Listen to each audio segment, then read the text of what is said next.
Travis Hunter signed a 4-year, $46.5 million deal with the Jaguars. He was the last of this year's top 10 draft picks to sign his deal. Hunter's a potential two-way player as a receiver and defensive back. The NHL and the NHLPA are negotiating a potential increase to an 84-game regular season during their collective bargaining agreement talks. An increase over the current 82-game schedule has been discussed internally by the NHL over the past couple of seasons. The addition of 2 regular season games would allow the NHL to keep its current schedule format, which sees every team visit every opponent at least once. The current CBA expires September the 15th of 2026. Save big when you bundle auto and home, renters, or condo with Progressive. That's the SportsGrid Sports Flash. I'm Chuck Sanders.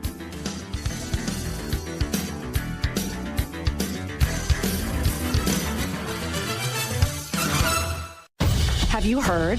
Kohl's Instant Kohl's Cash event is happening now. That's right. You can get $10 Kohl's Cash to use instantly when you spend $25 or more.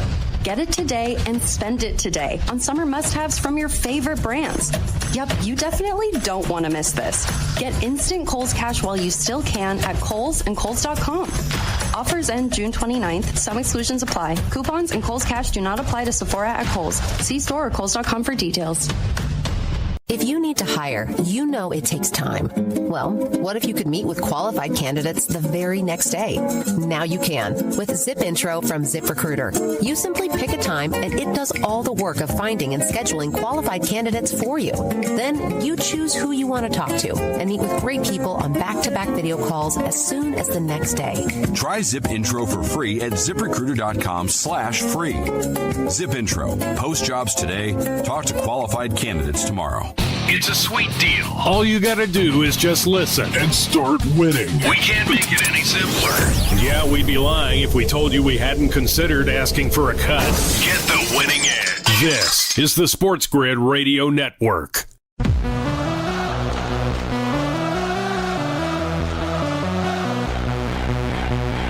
The only place in football where the offense is always on the field is on Moneyline. With the 2 best hosts in radio, Donnie Rightside. If anybody wasn't watching, listen, I don't know what you were doing. And Kevin Walsh. Forget act like you've been there before.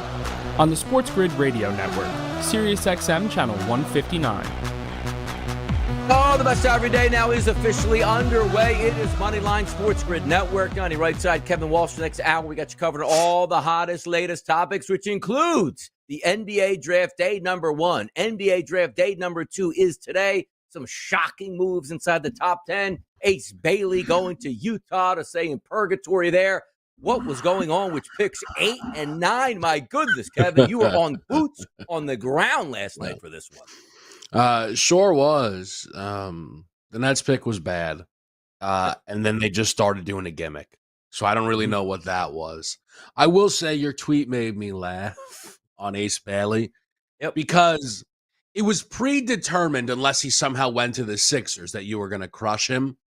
But, like, the tweet reads like he fell to 12. Like, he went 5th, which is, like, just about where some people thought he was worth in this draft. Mm-hmm. But, again, don't let that get in the way of you having a good time. Oh, my God. I mean, let's just start there, by the way, with Ace Bailey. The fact that, like, and I try to equate it, and I told Ben, like, when I was growing up as a kid, like, there were certain places that were purgatory, like in professional sports. The one in the NFL, which always got a kick out of, was Green Bay. Like, Green Bay was a horrendous franchise in the 80s. And, hey, you can be in Philadelphia, you can be in Los Angeles, you can be in Miami, you can be in Houston or whoever, whatever team it would be. And it's like, just don't send me to Green Bay. Just don't send me up there. There's nothing for me to do. It's, the middle of the woods, basically. It's just a Midwestern town. It's freezing cold half the year. I don't want to go there. So then the fact that, like, Ace Bailey's like, don't you draft me. I'm almost there. And I saw some of the memes. It was like, Batman walking by somebody and like saying, as soon as you get by, you grab the coat. Like, no. Yeah. You get back here right now. The funny part about it is, like, he thought, he was like, you know what? It's going to be hard to get past the Sixers. And maybe Charlotte's like, we'll pass on you too. It's like, I told Utah, no way, shape, or form, we don't want to be there. And if I get past Utah, I'm home free on exactly where I want to be for the next 3 picks. Anybody that wants me, come get me. I'm so excited to be there. And he goes to Utah, which that's what the tweet came out like. Of all the places, like if Utah was drafting 12th, like, I don't have to worry about going to Utah. I'm never going to get there. I just have to make it past Utah, and I get my dream scenario, and then I get my nightmare fuel scenario of now where I have to go. Do you think Ace Bailey, Donnie, if he could do it again, would just try and crush that Sixer workout to avoid Utah? Yes. What's funny, though, seriously, Donnie, for Ace Bailey, just removing the money piece of it, right? Utah is a 10 times better landing spot than Philadelphia. Like, he has the second best odds for Rookie of the Year because he goes to the Jazz. Anybody who you like on that team may not be on that team by February. They keep trying to tell people they're not tanking, but anybody with an ounce of talent on that roster is available via trade talks. So, Ace, here's what I would say to you, DRS. If we were setting the odds to lead the rookie class in scoring year number 1, I think I'd make the case for Ace Bailey to actually be the favorite over Cooper Flagg. No, and again, Cooper Flagg was minus 180 this morning on FanDuel, minus 190 now to be the Rookie of the Year. We'll get to those odds markets, but I just, I get such a kick out of that. Ace Bailey's like, don't you draft me. And Danny Ainge is like, I'm taking value right here. And I'm going to call your bluff and you'll eventually like it here. And it's not to say that Utah is like a bad place, like you're going to like another country where nobody's going to ever see you play again. You can't get to your family. But it's just one of those towns, like it's not an NBA town, not because of the fans, and I'm not saying an 18-year-old kid wants to get out one night on the town and drink beers and go to clubs all the time. But it's notorious for being, there is nothing to do in Utah. Dennis Rodman used to say, hey, we'd play at Utah. And I'd say, hey, Phil, we have an extra 16 hours. Can I catch a flight to Vegas just so I can do something tonight? I'll make sure I'll be back in the morning because there's nothing in Utah. But the fact that he's like, I don't want to be there. And Danny Ainge's like, yes, you do. Let me take you. I thought that was fantastic. I have two things for you on that, though. One on what you said about Utah. Is it Vernon Maxwell, Donnie, who sometimes will bash the Jazz and then he'll Utah fans, I am so sorry. Yes. If I knew you had internet, I would have never tweeted that. I didn't think you could see my tweets. He's got great ones. That's a good point you bring up in the past where he just goes out about him. Because again, it's beautiful. The environment is beautiful. If you ever seen Salt Lake City, the pictures around it, it looks like a great place to be, but it's just not a professional sports town where the athletes I can kick back, I can get loose. And it's not a knock. A lot of places are like Milwaukee.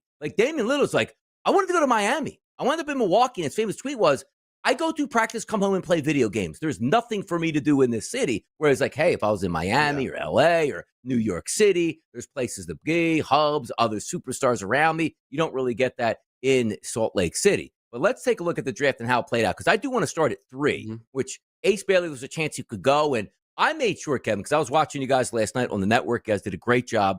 And I said, you know what? Before the Sixers pick, I'm going to turn that off.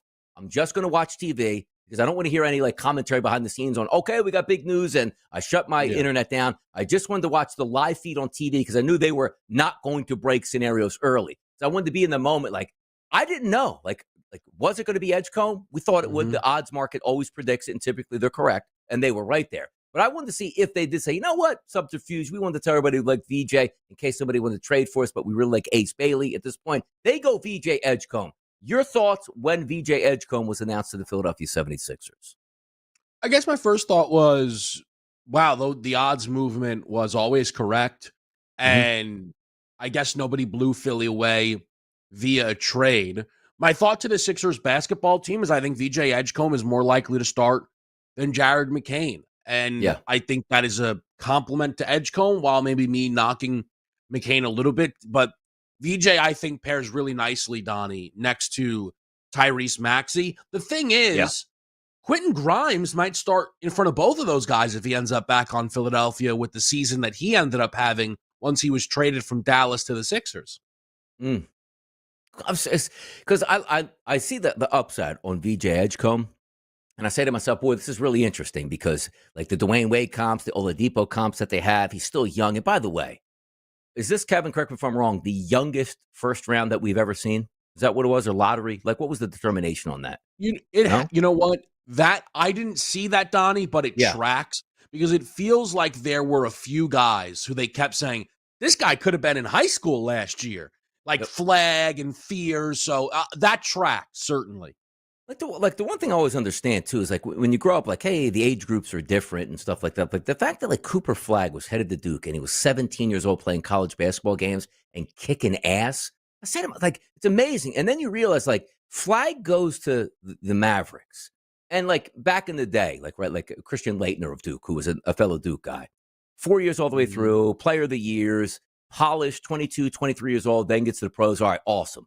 The kid's 18 years old. He's going to start his NBA at 18 years old, which then just immediately takes me back to the days of LeBron James. I'm not saying the Cooper Flag is going to be LeBron James, but it's like this kid for a franchise, like even like the Dirk Nowitzkis of the past, like I can play here 20 years and be a 15-time All-Star. Like the impact, because we try to look at it like football, like, hey, man, just got Saquon Barkley and go, okay, he's probably got 5 years at the best, and then he's really going to fall off.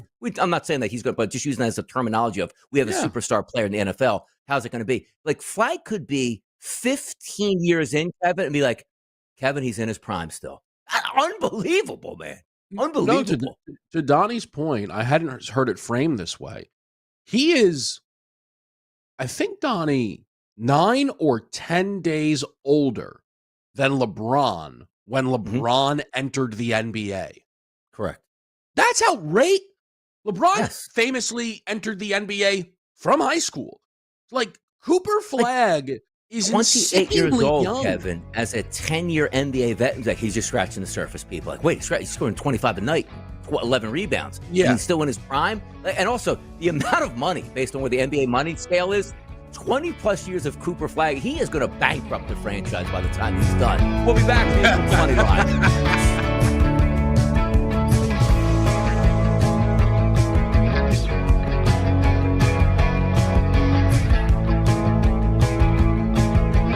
Of summer have returned and taken the field for the great American pastime. You should monetize that. Get the winning edge. This is the SportsGrid Radio Network. With your news flash, I'm Trey Westerberg. This update brought to you by Progressive. Kroger plans to close around 60 U.S. grocery stores over the next 18 months to improve efficiency. The company announced the plan during a corporate earnings call last Friday. The company hasn't said which stores it plans to shutter, but said the closures will happen around the country. It also said employees at impacted stores will be offered jobs at other locations. Chairman and CEO Ronald Sargent said Kroger plans to open at least 30 stores this year and will accelerate its store openings in high-growth geographies next year. A federal judge granted a preliminary injunction to stop the U.S. Department of Labor from shutting down Job Corps, a residential program for low-income youth, until a lawsuit against the move is resolved. The injunction bolsters a temporary restraining order directing the Labor Department to cease removing Job Corps students from housing, terminating jobs, or otherwise suspending the nationwide program without congressional approval. I'm Trey Westerberg with your news flash.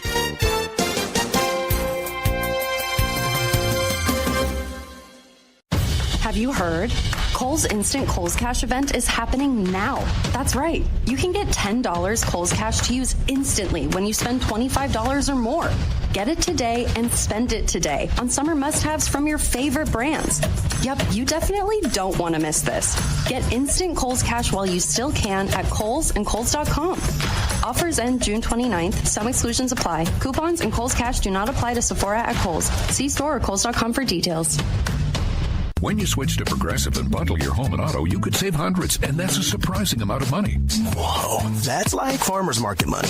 That's like give me a gallon of that locally sourced raw honey money. That's certified organic heirloom tomatoes in every imaginable color except red money. That's let's get 2 pounds of pink oyster mushrooms money. I'm not even sure I like pink oyster mushrooms. Guess it's time to find out, because you could save hundreds when you switch to Progressive and bundle. Then the world is your pink oyster mushroom. Progressive Casualty Insurance Company, affiliates, and other insurers. Not available in all states. Luck is a word losers use. If you think winning is only a matter of chance, You must be new here. we give you sports gaming strategies and information that changes outcomes others flip a coin over. This is the SportsGrid Radio Network. The draft and how it played out. I was watching last night. If you weren't watching the SportsGrid Network, you were doing something wrong. The boys were looking good last night. Mike's on, ready to go, hot and ready. And then we started watching the first round. Like, nobody was surprised at Cooper Flag. Dylan Harper. VJ Edgecombe was interesting. Ace Bailey was great there to Utah. Trey Johnson, Jeremiah Fears, 2 bucket getters there. I'm sure Washington fans are happy with that. The same thing with New Orleans. And then we get to pick number 8. Yegor Dimon gets drafted there. Now, correct me if I'm wrong, because I was watching the pre-show. You guys were on 7:30 to 8 before the draft started. Did the Yegor Dimon / Colin Murray Boyles throw off people's money last night? I was sort of getting that vibe. Like expectations are when you have like, okay, here's where the draft slotted. We just can't have like crazy stuff go down where 2 organizations go brain dead at the same time. Because the minute Demon went down and then the Murray Boyles, I sense the tone change on the network. Like, all right, Bozo franchise has no idea what's going on. I was like, that might have messed up somebody's money right there. Now, I want to be clear. Like, Donnie, I did the classic, like 35 seconds before the boards all closed. I was like, let me sneak in a couple extra tickets. I didn't want to bet last night. It was just one of those drafts. But it was a class, Donnie, that a lot of people are like, here are the 8 best guys in this class. So through 7 picks, 7 of them were off the board. So up comes Brooklyn. And it's like, well, surely they're going to take Kaman Malawach, right? No. Yeah. They take Yegor Demin, who nobody, by the time we were getting close, Donnie, was mocking into the top 10. Yeah. Some were having him fall out of the lottery. The highest you were seeing was like 13th. And at that moment, you're like, oh, well, I guess the Raptors are going to run to the window and get Kaman Malawach. Now, they were linked, Donnie, to the kid Essengay, who skipped his team's in like the German League NBA Finals, if you will, right? Yeah. He skipped that, heavily linked to the Raptors. But it's like, but he might be beat. Nope, Zag, Colin Murray Boyles. It's like, hold on a second. What's Phoenix about to do? Surely they're going to take Malawach. They trade for Mark Williams of Charlotte. Donnie, in real time, as coach is breaking down that trade, I watched. He goes, well, I tell you one thing. They aren't drafting, and pick is in. Yes. Kaman Malawach. They might as well have said it at the same time. Because if anybody knows like the network's work, Kevin, on this, because it's a great point you brought up there, because the SportsGrid will be like, let's just say 25 seconds behind. And I watched, and had the TV on, and I had my phone with the SportsGrid on. I had no sound on the TV, but I was watching you guys and listening. And my favorite part was there. It was like, Malawach goes, like, that's amazing. And then Ben, I guess, because I don't think they had a TV in there. And JY, right, made a fact like, well, at least we know Malawach is now not going to Phoenix. Bada-bing, bada-bing. He went right there, and the look on both of their faces, they were dumbfounded. There was everybody else like, you know what? I just said a moment ago, there's no shot. And literally 5 seconds after I said that, Malawach goes to Phoenix. So it's a great time to bring it up, too. Like, Malawach to Phoenix now with multiple centers. But I kept telling Ben, I was like, there had to be something in place that was like, I just bought a house there. 3 days later, we agreed to this. Everything's in motion. And, like, Phoenix couldn't back out and goes, wait a second. Yeah, Malawach is here at 10? Like, we have to take the value here. And that's all. Like, we can't back out of this. That's it. That's the only thing I could think of. What, truly, Donnie? Because Shams is like, Phoenix was not expecting Malawach to be there. Like, they couldn't hold off 10 minutes before trading for Mark Williams? Like, what is wrong with those guys, man? It's so bizarre the way that like they were the only team that could draft Kaman Malawach, who I just adore as a prospect. And it's like, I don't know. I'm not sure. Maybe we didn't get it right here, guys. Like, it's like the quarterback. Like, hey, we just went 6 quarterback. Like overall, yes. We had the 8th pick. Like we go quarterback again. What do you mean you went quarterback again? Well, listen, we thought he would go 7, but he was around at 8 too. So we took both of them here. It's crazy because the NBA. It's like, hey, I got 2 shooting guards. Who did this? If I can equate this, Kevin, to a long time, this had to be 15 years ago. Do you remember Johnny Flynn out of Syracuse? Yes. And then and who was the foreign point guard who played a long Rubio? Was it? You guys just went like 2 point guards, like back to back here. What are you doing? Like, how is this guy even here at this spot? Hopefully one works out. What does Phoenix do, though? Is one on the move, or they just go, we like bigs in a league that doesn't like bigs, or at least not in quantity? So, first of all, shout out Minnesota for taking Rubio and Flynn in the same draft, both before Steph Curry. That's always the kicker on that whole thing. Yep. As far as what Phoenix does, people are immediately like, well, I guess Nick Richards is on the trade block because maybe some people forgot. But the other former Hornets center is on that basketball team. But now, like, Donnie, your quarterback analogy is so good, right? It would be, like, hey, the Steelers, they've officially signed Rodgers. Mm-hmm. And then it's like, and they now just traded to draft, Shedeur Sanders. And you're like, or at least the age works there, right? I guess I don't know, if someone traded for Justin Herbert and then still used the pick on a quarterback, like, what are you doing, a draft and stash? Like, Malawach is supposed to play. Yeah. So it is, he's like the 3rd center on the depth chart somehow now. rim runner out there, super athletic. And again, the kid's 18. Like, he's like, hey, he's coming over from South Sudan. He's 26, learning how to play basketball. Like, some of the, like, Joel Embiid came over real young and went to Kansas for 1 year. He's fun. And I do like his personality is great, too. Like, you see the interviews with him. Just how do you not like Kamal Malo watch? And also, then I look back and be like, Duke lost the NCAA championship. Like, they didn't make the final. Like I get they collapsed and it was crazy to watch it, but you had like Cooper Flag is a generational talent. And it's like, remember, like, he's like, hey, let's see about this Con Knippel kid. Plays himself into a top 4 draft pick. And then Malawatch is like, well, big athletic guy. And it's like, how is this legal for a college team? And then all the prospects already around the Duke program and they end up losing it. That was my first takeaway. Like, I can't believe 3 kids out of Duke went top 10. One was a generational number 1, and they did not win the championship. Insanity. To Donnie's point, like, we're not going to attack Flag or Knippel or Malawatch. If this guy, John Shire, does not figure out how to win a championship soon, they are going to start to crush that guy, because that was indefensible all in all for that team last year to not win a title. Like, they were young, they didn't gel. No, they would look like they played for 15 years together, every single one of them, and it still didn't work. That's the crazy part about it overall. It's Moneyline here on a Thursday. It's hot, baby, and we're only heating up. We'll be right back.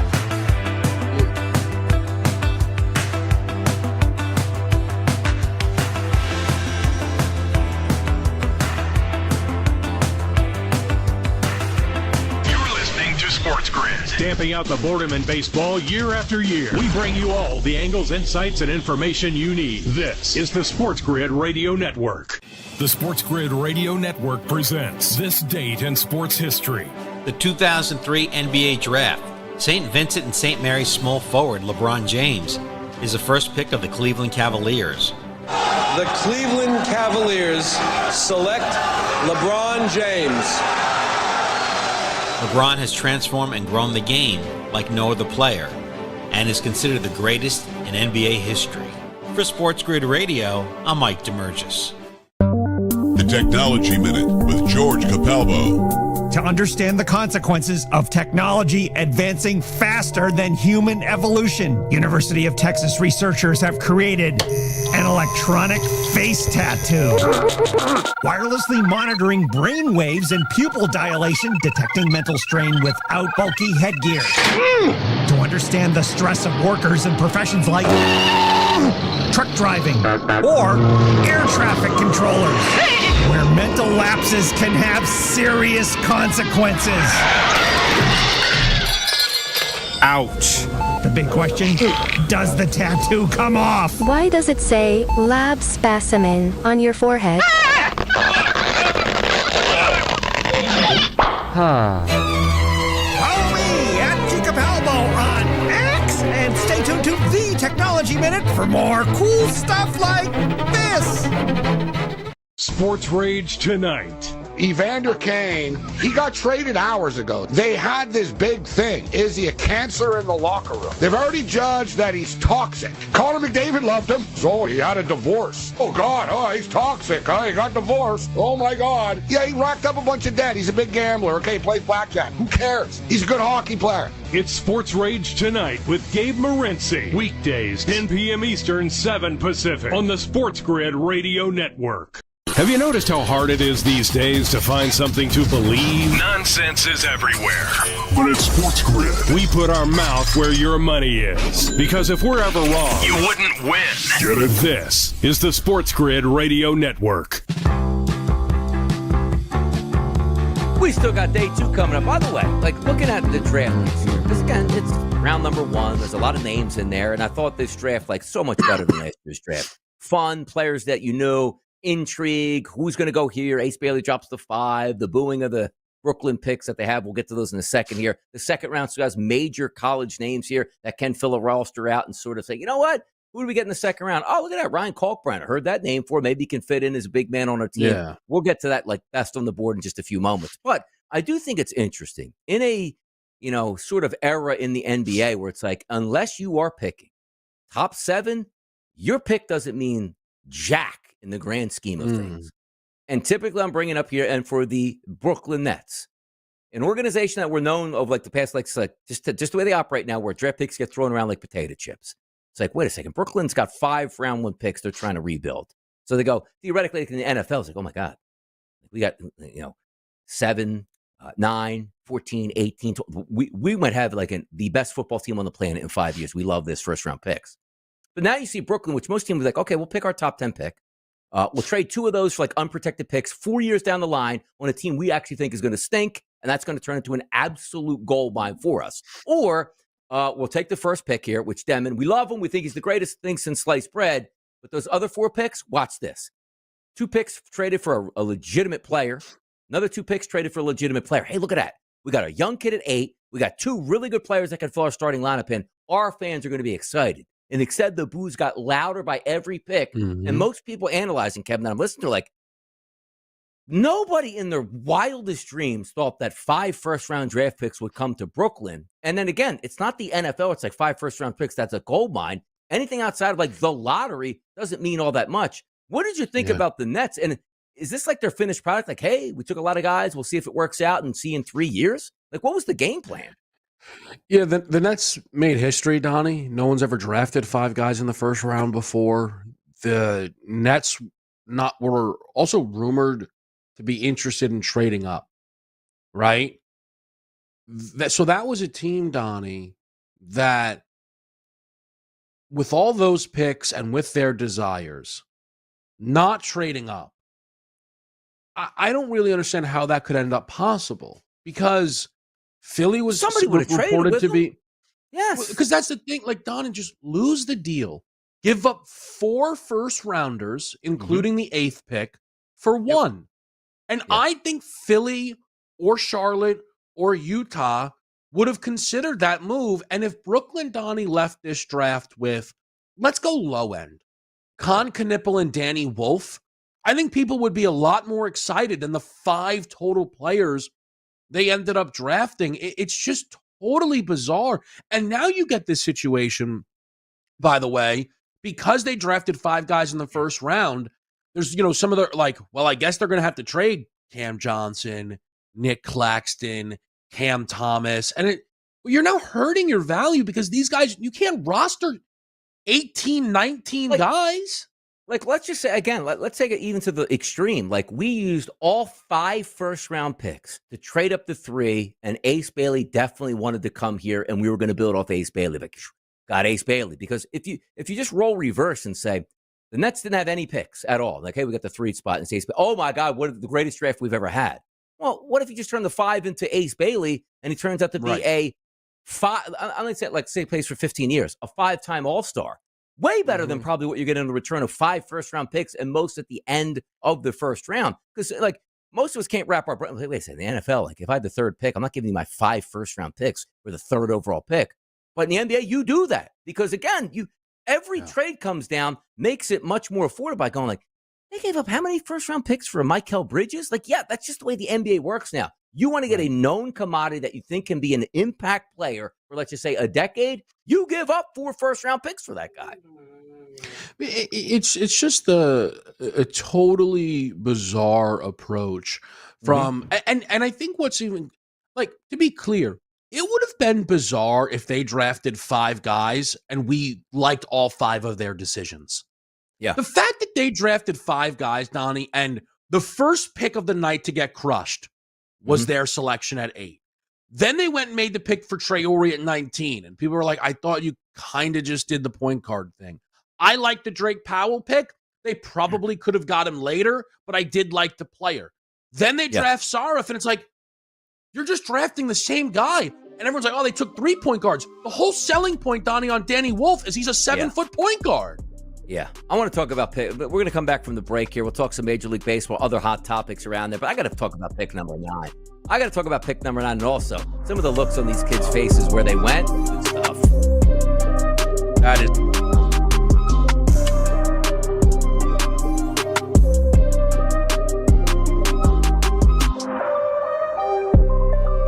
If you ever hear a Taylor Swift song here, something has gone horribly wrong. We only give you sports gaming strategies and information you need. This is the SportsGrid Radio Network. Progressive presents the SportsGrid Sports Flash. I'm Chuck Sanders. The Dallas Mavericks selected Cooper Flagg of the Duke Blue Devils with the top pick in the NBA draft on Wednesday. The 6'8", 221-pound Flagg doesn't turn 19 until December the 21st. Flagg's arrival in Dallas comes less than 5 months after the shocking blockbuster trade of five-time All-NBA selection Luka Doncic to the Lakers. The Spurs had the second overall pick after selecting back-to-back NBA Rookie of the Year winners over the past two drafts. They're hoping to have a third straight. They took Rutgers guard Dylan Harper. The 76ers had the third overall pick. They took 19-year-old Bahamian VJ Edgecombe. With the fourth pick, the Hornets selected Con Knippel out of Duke. The Jazz had the number 5 pick. They selected 6'10", 18-year-old Ace Bailey out of Rutgers. The Suns continued their trade activity. They sent the 29th overall pick to Charlotte in exchange for Mark Williams. Save big when you bundle auto and home, renters, or condo with Progressive. That's the SportsGrid Sports Flash. I'm Chuck Sanders.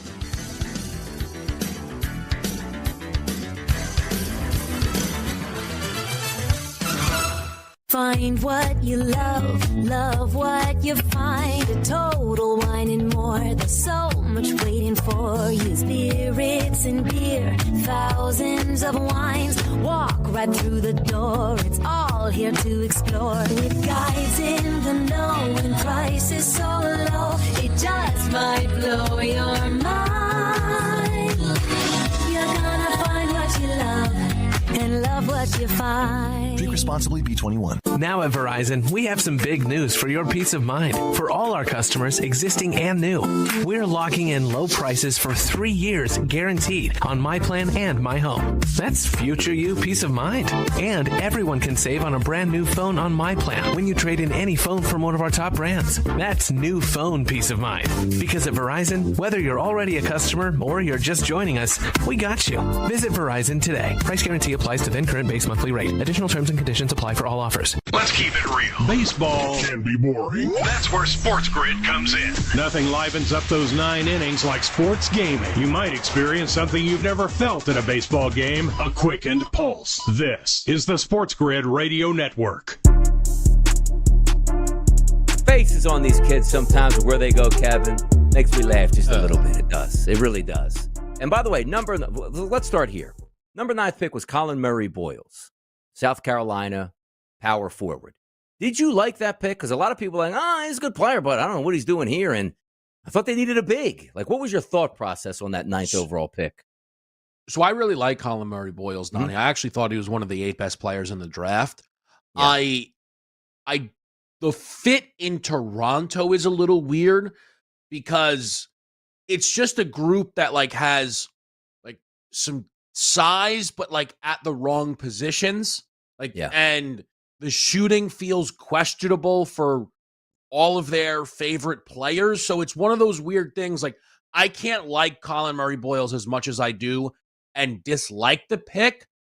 Should they have drafted Malawach? Without a doubt in my mind.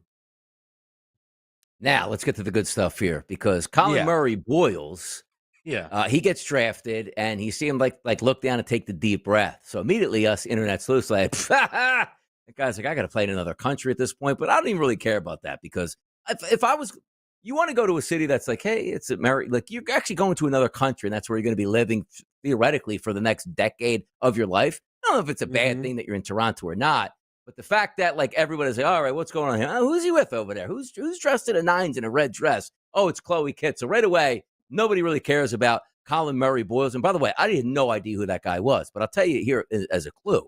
Like South Carolina girls basketball is so famous that everybody really knows like coming up because they play national games and Dawn Staley's the head coach. Unbelievable. But I remember they had like they were following like the South Carolina team around, but they weren't using names. And Chloe Kitts and somebody like, hey man, your boyfriend just blocked the so-and-so last night or dunked on this guy. I'm like, I guess she dates somebody on the basketball team. Only to find out, because I didn't know this until last night, that was the guy they were always talking about South Carolina. And by the way, those two stick together. How good's that kid going to be, though? Is he going to be 7'2", absolute monster dominant? Because that's why I look at stuff like you want to talk about kinship going forward. They need to stay together because that kid is going to be a $500 million a year player. But is your take, Donnie, that they need to be good parents and not send him to South Carolina, but send him to Duke? Or is it okay if they go to South Carolina? Nah, yeah, you can't. Yeah, it can't be a leg. You know what I mean? Like, let the legacy go at that point. Like, you don't have to go there. Like, you see Arch Manning's at Texas. Like, he didn't go to Ole Miss, even though Ole Miss is a good program. Hey, look, I need to set this kid up at the best possible school there is. It's or, true. it could be. Hold on, though. I know where you're going with this. Let's go about 15 years. Murray Boyle's a little flamed out in the NBA, and all the kids played the WNBA, but they don't make that much money. Boyles takes a coaching job at a MAC school. Kid's dominant. He's a boy. He's 17. He's going to be a top 5 pick in the draft. Hey, look, man, we didn't win a lot of games these past 3 years. I told the administration you'd be on board, and I could come back. What do you think about it? Yeah, see, that's where it could derail the situation. That's where it could. I'll just say, if what Murray Boyles did was done by Ace Bailey, it would have been one of the funniest moments in the history of the NBA draft. Like, I actually believe Murray Boyles. He's like, it's just a misread of what I was thinking. Yeah. With that said, Walter Clayton Jr., if I may, Donnie, since you bring up MAC schools. Yep. Did you see Walter Clayton Jr. speak to John Fanta before? No, I didn't. Okay. Nope. Was it last night John or before Fanta, the draft, you mean? Before the draft. Well, John yesterday Fanta, or no? 2 days ago, like maybe 2 or 3 days ago. It wasn't at the draft. Yep, go ahead. Yeah. Fanta owes Walter Clayton Jr. a major apology, although more of the blame is probably on Walter Clayton Jr. for answering honestly, because, Donnie, their interview stopped Walter Clayton Jr. from living in Miami and ended up with him living in Utah. John Fanta asked Walter Clayton Jr. if you could have dinner with 3 people, dead or alive, who would you pick? And he said Eric Spoelstra first. Wow. I think Rick Ross may be second, by the way. Yeah. And I maybe rounded it out with Kobe. But it was one of those things, Donnie, that moved the market so much. Walter Clayton Jr. was even money to go 20th overall, which should not be possible. Correct. Everybody knew the Heat. Like, Donnie, he had a second workout with Miami and then canceled every other workout he had. Yeah. And what happened? The Jazz, drafting 1 pick behind the Heat, traded up to 18 and selected Walter Clayton Jr. It's wild, too, because, again, you don't have that preference where you're like Ace Bailey's like, I'm good enough to tank and I'll go where I want. Don't you draft me? And Utah's like, welcome to the show. But it is kind of funny because these are still young kids, 18, 19, 20 years old. It's like, you know what? Man, Spo was awesome. I love that workout. They're going to take me, already in your mind, because, being back an 18-year-old kid, this is what I wanted. Ooh, that cool car that, I'm going to save up my money and go buy. I want that. And then you get to the dealership, it's like, kid, you're a day late. You lost your car. Oh, man. Well, here's another car you can have. It's like, all right. But, man, come on. Imagine you, because, again, we're talking about, Miami and Utah. There can't be more of a dichotomy of I'm going to play in tropical temperatures with so much to do all the time for an organization that I love to welcome to Utah, welcome to the snow, and we hope you like it here. We like you as a player, but you didn't want to be here. That's got to be so tough where he had his mindset on that. And when you cancel other workouts, it's like, I got the agreement here. My agent's going to work the back channels. And you know what? My client wants to be in a certain spot here. If that spot comes up, just letting you know, he's a pro, but he really doesn't want to be there. You can't just tell, hey, you take my client, we're going to sue you. It's not the way it works in the NBA. You're drafted to the team you go. But that's got to be a crushing blow. Sound like Dame Lillard, right? Man, I'm going to Miami. I end up in Milwaukee. You know what I mean? Oh, yeah, man. By the way, just going back to that whole Dame Lillard summer we were watching, it's just a matter of time. They're just trying to hold hostage out here because he's only going to Miami. So Miami's like, we're not going to give you everything you need because he's not going to play for anybody else in the blink of an eye. Yeah, by the way, Dame's in Milwaukee. Oh, my God. And Dame himself was like, what? No, what happened? Do you think Dame is rehabbing in Milwaukee, Donnie? And he's like, hey, guys, I got everything set up in California. In LA. Don't you worry about it. Yeah, it's like, you're working out with the Lakers, Dame. What are you doing? Wait, who said that? Oh, craziness. You know what I mean? Just completely, just upending the franchise. You're supposed to be here with us. Well, I'm working out here. Oh, okay, we'll send the Trent. No, I got it handled. Why is Rob Pelinka talking to you and rubbing your leg? Right. What's going on here? Why are you wearing a Laker hoodie into the facility? I was cold. Young, though. Yeah, exactly. I just gave you something. It was wet. It was raining. What do you want?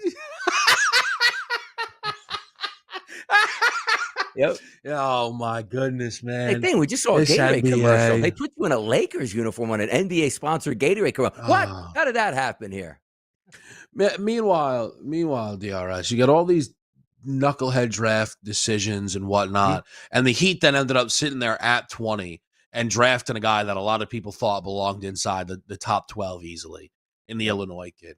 It's just you look at like how do these franchise, but then again the Heat are terrible. Like they lost the Kevin Durant trade, so I don't really know if I'm supposed to speak favorably on that. I'm glad you said that because I was going on a little bit of a Miami Heat rant. That's like they always get the like. If they have to draft 28th, they got a guy that's supposed to go 2 overall. Like, that's always the MO.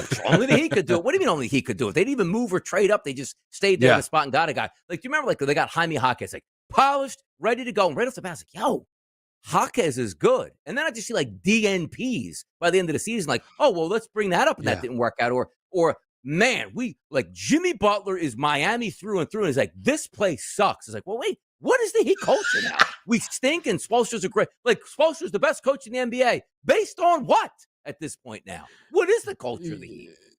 Yeah, no, it's not good. They should trade Bam Adebayo. The whole thing's a bit of a nightmare. But also, Donnie, maybe this all happened because Terry Rozier was throwing games. I don't really know.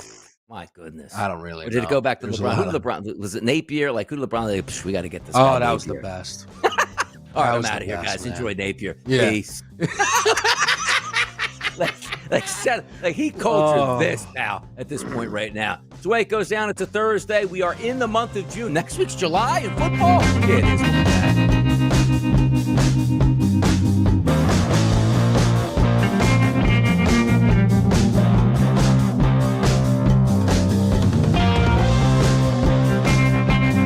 This is sports gaming information you can use. Expert analysis on odds, insights, and strategies you can literally take to the bank. This is the SportsGrid Radio Network. Progressive presents the SportsGrid Sports Flash. I'm Chuck Sanders. The NHL and the NHLPA are negotiating a potential increase to an 84-game regular season during their collective bargaining agreement talks. An increase over the current 82-game schedule has been discussed internally by the NHL over the past couple of seasons. The addition of 2 regular season games would allow the NHL to keep its current schedule format, which sees every team visit every opponent at least once. The current CBA expires September the 15th of 2026. NFL free agency Shaquille Griffin has reunited with the Seahawks on a 1-year deal. The 29-year-old veteran cornerback is a former Pro Bowl selection and rejoined Seattle after playing last season with Minnesota. Travis Hunter signed a 4-year, $46.5 million deal with the Jaguars. He was the last of this year's top 10 draft picks to sign his deal. Hunter's a potential two-way player as a receiver and defensive back. Save big when you bundle auto and home, renters, or condo with Progressive. That's the SportsGrid Sports Flash. I'm Chuck Sanders.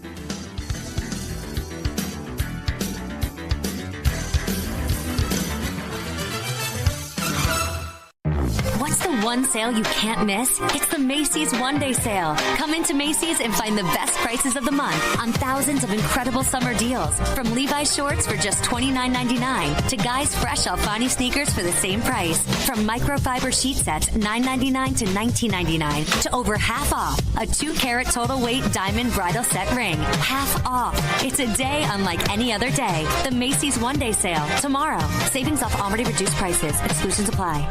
Progressive knows when you're on your boat, you're already on vacation. And Vacation You forgets all your worries. Vacation You doesn't even keep track of time and knows that time is a meaningless construct designed to control us, man. But Regular You knows you don't want to be too far out in the water after the sun goes down because Vacation You doesn't know how to navigate in the dark yet.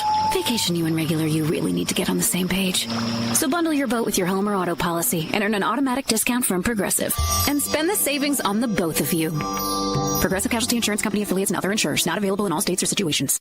Springtime. When a young man's fancy turns to Get your mind out of the gutter. For sports gaming strategies and information that gives you an unfair advantage, you'll find it all right here. It's the winning edge. This is the SportsGrid Radio Network. The NBA Draft. A lot of fun last night. By the way, round number 2 is tonight of the NBA Draft. Do we have anything exciting to look forward to? Are there hot names on the board? Are teams going to jockey for positions? Like in the NFL, Kevin, day number 2 is round number 2. Like that hot commodity, the first pick of the second round. Do we have that in the NBA? Like teams are just clamoring to get up and get that spot and get the player they want. So Rasheer Fleming, the St. Joe's kid, DRS, a lot of people thought would be a first-round pick. He's plus 300 to go 31st, and he is plus 550 to go 32nd. Yeah. I would be surprised if he was passed up on one end of the situation. However, Boston at 28 was heavily connected to both Maxime Reynaud and Ryan Kalkbrenner. It is a guarantee one of them at least is on the board, which may mean if Fleming doesn't go 31st to Minnesota, where he's currently a co-favorite alongside Cam Jones, that could end up falling a little bit further down. So it is also just nice to see, Donnie, that they're actually posting odds. Yeah. For even if it's 2 picks, but just for the second round of the draft. We did not have a situation, though, and this doesn't happen. It happens in the NFL. It doesn't happen in the NBA, where a guy you're like, he's going in round 1, doesn't go. Because the guy's going from range, Donnie, 25 to 35. It feels interchangeable most years. Yeah. But let me ask you this question, too. And I don't know why it is, and it's only NBA specific. Everybody gets upset with it every year, and I agree. And I always like to come at angles, Kevin, with the NBA or any sport for that matter. The common fan, it's like, you know what?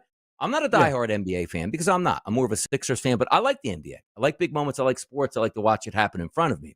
And sometimes, like, I didn't catch the game, but let me just read about it, like, the next day, how I'm going to explain this. Like, I watched the draft last night, and, like, counterpart number 1 is, these kids are getting drafted to teams they're never going to play for, but still have to put on their hat. I think it's outrageous that they do that because, like, for me, waking up in the morning and saying, okay, I watched the first 10 or 15 picks, but let me just see, like, the final picks. And I was telling, like, Ben, it's like, it feels like I need, like, to know calculus to see who actually picked instead of just seeing, come on, Malawatch, there's the team he's going to play for. Like, I don't need to see, like, here was he supposed to go. Now here's the trade. And then every other line looks the same way behind. Like, I actually don't even know where these guys are going, and it shouldn't take me that long. I should know right away. Like, Cooper Flag, I know he's playing for Dallas. And it should be that way 1 all the way through 30. Why are we still like some ancient thing was like, well, we know that the Suns are making this pick, but Houston, like, why do we have to do this charade game? I'll never understand it. You know, it's crazy, Donnie, because I can't stand, like Walter Clayton, for example, right? Had to put on the Washington hat despite Utah traded up. And you're like, come on, guys. Like, Shams is on your TV reporting. Like, just get this right. But it's the fact that Malawatch has to walk across the stage, a moment that's supposed to matter, with the Rockets logo behind him, putting a Rockets hat on. Like, ditch the hats then. Or so. Just give him, Donnie, I'm not even kidding. Give him generic NBA hats. Like, the fact that Luka Doncic's draft night photo, he's wearing a Hawks hat, it's ridiculous. It looks stupid. I was, and like, it's joking, so like, avoidable. For your family, like Malawatch, like, in 20 years, like, he has 3 kids. Like, Dad, man, tell him that your draft night was awesome. You know, here's the picture. I didn't know you played for them, Dad. Yeah, I didn't play for him. Well, what do you mean you didn't play for him? There's your hat. You got drafted. No, I didn't get drafted by him. That was the rights to it, and they traded me weeks before on this end of it. It is so dumb because you're right. It does rob it. And I use, like, you know, funny analogies. Like, I took Ben, like, you know what? I had a kid. You know, my kid's 13. Can you imagine, Kevin, we go to the hospital? It's me and the wife. We're laying there, and they just bring a random baby, and we take a picture. Like, congratulations to the Seymour family on their new kid. And they go, and 15 years later, like, oh, let me see your baby photo. Oh, that's not actually our daughter. That was the baby they give to everybody. Like, it's so stupid. It doesn't even make sense at this point. And it was like, well, every sport, no sports league does it. Only the NBA. No. Yeah, there is no defense of it. Great analogy. It's bad. I'll also just say the draft betting this year, though. Maybe you just like, you got to get out closer. But yeah, I was, and there were not that there weren't options, Donnie, right? And you know, there's never going to be as many as the NFL. It's not as reported on, man. Like, you can tell in the NFL, people who do the mock drafts really care about getting it right. And there's so many people doing them. There's so many places you can weigh information amongst one another. You know, organizations who to trust. Leak out better info, maybe. Absolutely. You know what I mean? Yeah.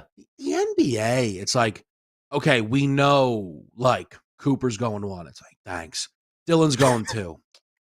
Okay, awesome. But, like, Donnie, you can't find a mock draft that thought Yegor Demon was going inside the top 10. Right. Meanwhile, you get a bunch of mock drafts like, hey, guys, we're hearing Danny Wolf is a lock top 20. Whoa, his they're crying in the Wolf section because he might fall out of the first round. Like, what's going on here, guys? Like, we got to clean this up. It was, again, I really like betting drafts, Donnie. I really do. But my thing is, you're betting on information, right? And like, I lost a Jace Richardson bet. That was all my fault. I ignored the fact that he wasn't invited to the green room and just valued how good the player was. Okay, that's fine, right? That was he's going to, of course, because he always gets report. That was a Lisi move, right? When he takes the LSU guys to go top 5, even though they're being mocked in the 20s, right? But Noah Senge, Donnie, they're like, yeah, Raptors are in love with him. Yes. They're hoping he'll be on the board because apparently Brooklyn's interested as well. And then Noah Senge goes to the Bulls. It's like, that's not really my fault. Like, I didn't mess up the cap. I just read the information. Yep. It's like, why didn't they go here? But I appreciate it where you knew something was up on the desk last night when Demon goes, like, now wait a second. This was supposed to be paint by numbers over the next couple picks, and Malawach is still there. How did he get there? But Demon was the one that messed it up, and then it just doubled down the next pick. It's like, wait a second. Like, this can't be true at this point, which then bumps down like the Derek Queens of the world and other guys a little bit lower than where they actually should have gone. But on FanDuel, Kevin, Cooper Flagg, as I said this morning, was a minus 180 to be the rookie of the year. He's minus 190 now. Shift backs here on Ace Bailey and both Trey Johnson. We're like 750 and 8-1s. Now both of them are back to plus 850, followed by Harper, Edgecombe, and Derek Queen. We're all coming up against a break right now, but I want to get Kevin's take on the Cooper Flagg situation, something we've never seen before. A ready-made playoff team getting a generational player as opposed to the generational player being on a tomato can type squad to get 30 shots. See what he takes next right here on Moneyline.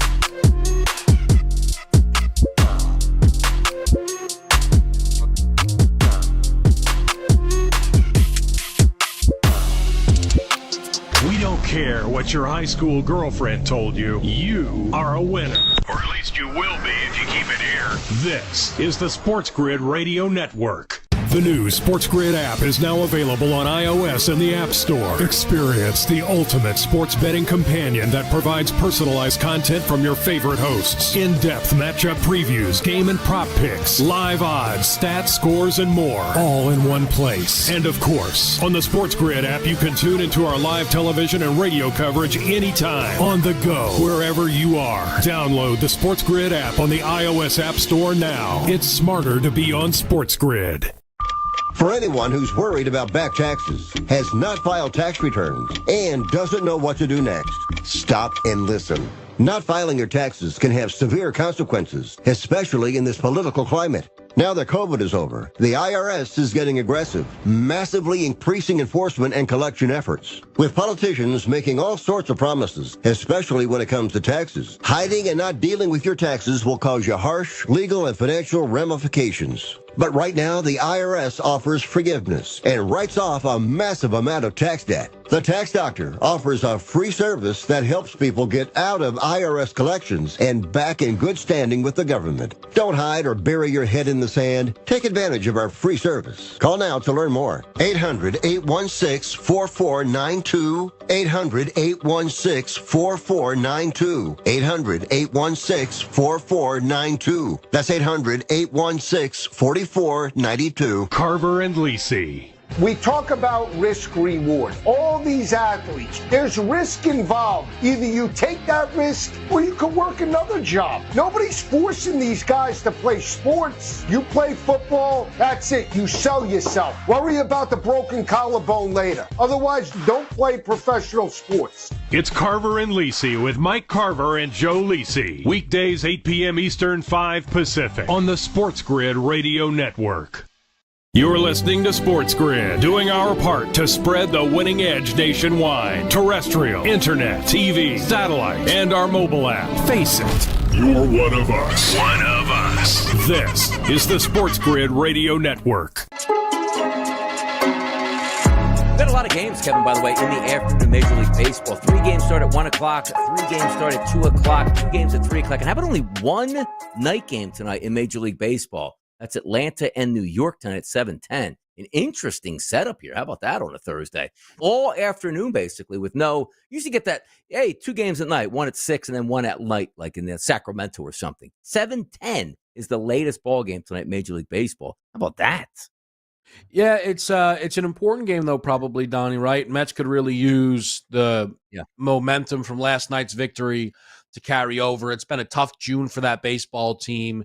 It's been a tough June for the New York Yankees, relatively speaking, as well. Both teams still projected to be in the postseason hunt, but wins not as easy to come by. I guess maybe it's, the appropriate time to remind people how long this season is, and unless you're going to be historically great, you're going to hit some rough. Donnie, you can speak to it really well, of course. The Phillies, right before the Mets disaster, the Phillies were playing a brand of baseball that I know was driving you insane.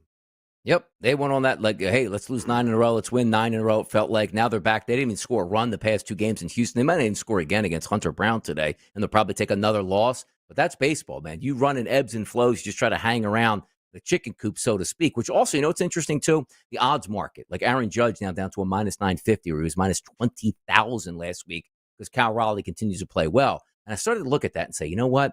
Are we starting to get into parlay ability yet? Like minus 327 at FanDuel, Judge and Ohtani. I'm telling you right now, if you're just saying, well, like in football, like, well, he might get injured. If you're just saying he might get injured in baseball, probably not the best way to do it. Yes, players get injured. We understand that. But when is that price point going to come down enough where I go lock that in? Because here's what's going to happen.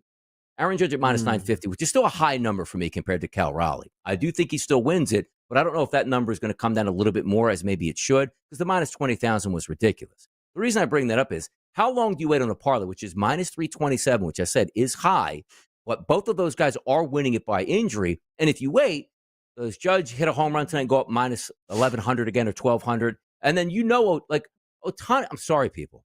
Outside of injury, Ohtani's not getting beat by Pete Crow Armstrong to be the MVP. Or Juan Soto, unless Juan Soto goes absolutely nuclear with the New York Mets, or Ronald Acuna missed half the season. And I know he's playing really good baseball, and you're asking the Braves to overtake the Mets and the Phillies by 10 games the rest of the summer and him be the catalyst. That's not happening. James Wood, love the guy. Nope. Kyle Tucker, nope. So I say to myself, like, that minus 327, but you don't want to, hey, let me put up $327 to win 100. I'm going to wait till November 15th to get that pay, or December. You don't. I'm just analyzing terms. I don't think, not in my wildest dreams, outside of injury, Kevin, does Judge and Ohtani not take down the MVPs. Yeah, I was trying to just mess around with it. Could you tack on Skeens, Donnie, minus 115 and argue that's worth it? I don't know. Yeah. I worry about Skeens getting I think there's a world Skeens loses like a 2000 style race where there are still some voters, Donnie, who go, nah, I can't do it. He's 5 and 12. I don't care. I'm not doing it. Like, which again is such he's not a runaway.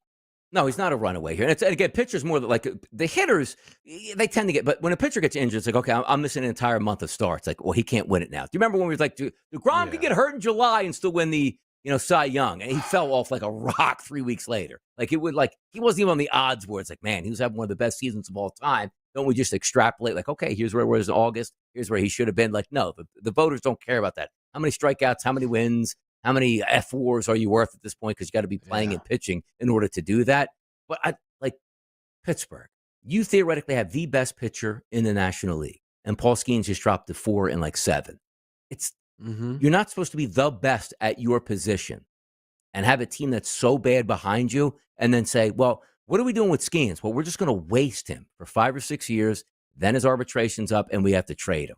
And even from the Paul Skeens perspective, like, he is a professional, right? He's still going to go up and down and say, you know what, I think I can do this. I think I could do that and help this team and still do it. But it has to be maddening where I'm on the mound and it's not about me pitching good. I need somebody to hit who actually makes my pitching good even mean something, and they can't get that done. It's just terrible. No, it's bizarre, DRS, because the most important thing in a singular game when you talk about dictating a price, it's who's on the mound, right? Paul Skeens, I think, has a pretty strong argument as the best pitcher in baseball. I mean, you could say screwball, whatever you want, crochet. It's not runaway, but they don't win when he pitches. That shouldn't be true. But again, Donnie, just like DeGrom, we know it's not Skeens' fault.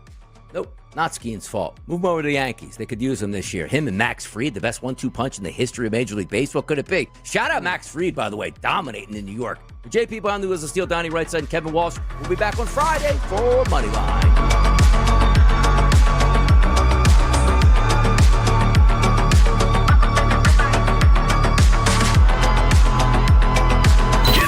What makes life worth living. Actionable insights, analysis, odds, and expert perspective on sports gaming. If we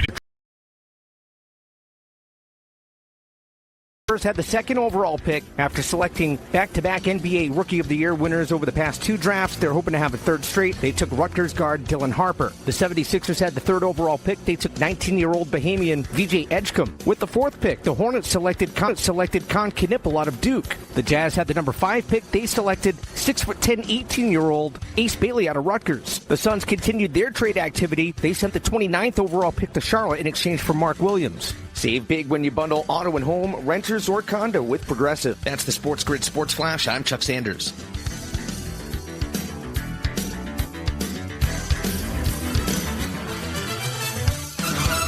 Find what you love what you find. A total wine and more. There's so much waiting for you. Spirits and beer, thousands of wines. Walk right through the door. It's all here to explore. With guides in the know and prices so low, it just might blow your mind. You're gonna find what you love and love what you find. Drink responsibly, B21. Now at Verizon, we have some big news for your peace of mind. For all our customers, existing and new, we're locking in low prices for 3 years guaranteed on My Plan and My Home. That's future you peace of mind. And everyone can save on a brand new phone on My Plan when you trade in any phone from one of our top brands. That's new phone peace of mind. Because at Verizon, whether you're already a customer or you're just joining us, we got you. Visit Verizon today. Price guarantee applies to then current base monthly rate. Additional terms and conditions apply for all offers. If you want to be an alpha, you've got to get the winning edge. It's kind of a necessary ingredient if you want to lead the pack. So mark your territory with the winning edge. You're in the big leagues. This is the Sports Grid Radio Network. You're listening to Football Full Circle with Joe Lisi and Scott Wetzel. All right, off and running in today's edition of Football Full Circle right here on the Sports Grid Radio Network. Sirius Channel 159, Joe Lisi and Scott Wetzel talking all things NFL. Earlier in the week, we broke down college football. Now we'll dive into the NFL. News around the league. Tampa Bay does sign their GM Jason Licht and head coach Todd Bowles to a long-term deal. Todd Bowles did lead the Tampa Bay Buccaneers to 3 straight division titles. Scott, when you look at this signing, I think it's good. Obviously, GM, coach in place, but bigger picture. Can Tampa Bay challenge for an NFC championship? Yeah, kind of living in purgatory, right, with Baker Mayfield. Good enough to get you to the postseason, which is, I guess, why Cleveland parted ways with him, right? Maybe they saw the writing on the wall. Maybe that's the one smart thing Cleveland did.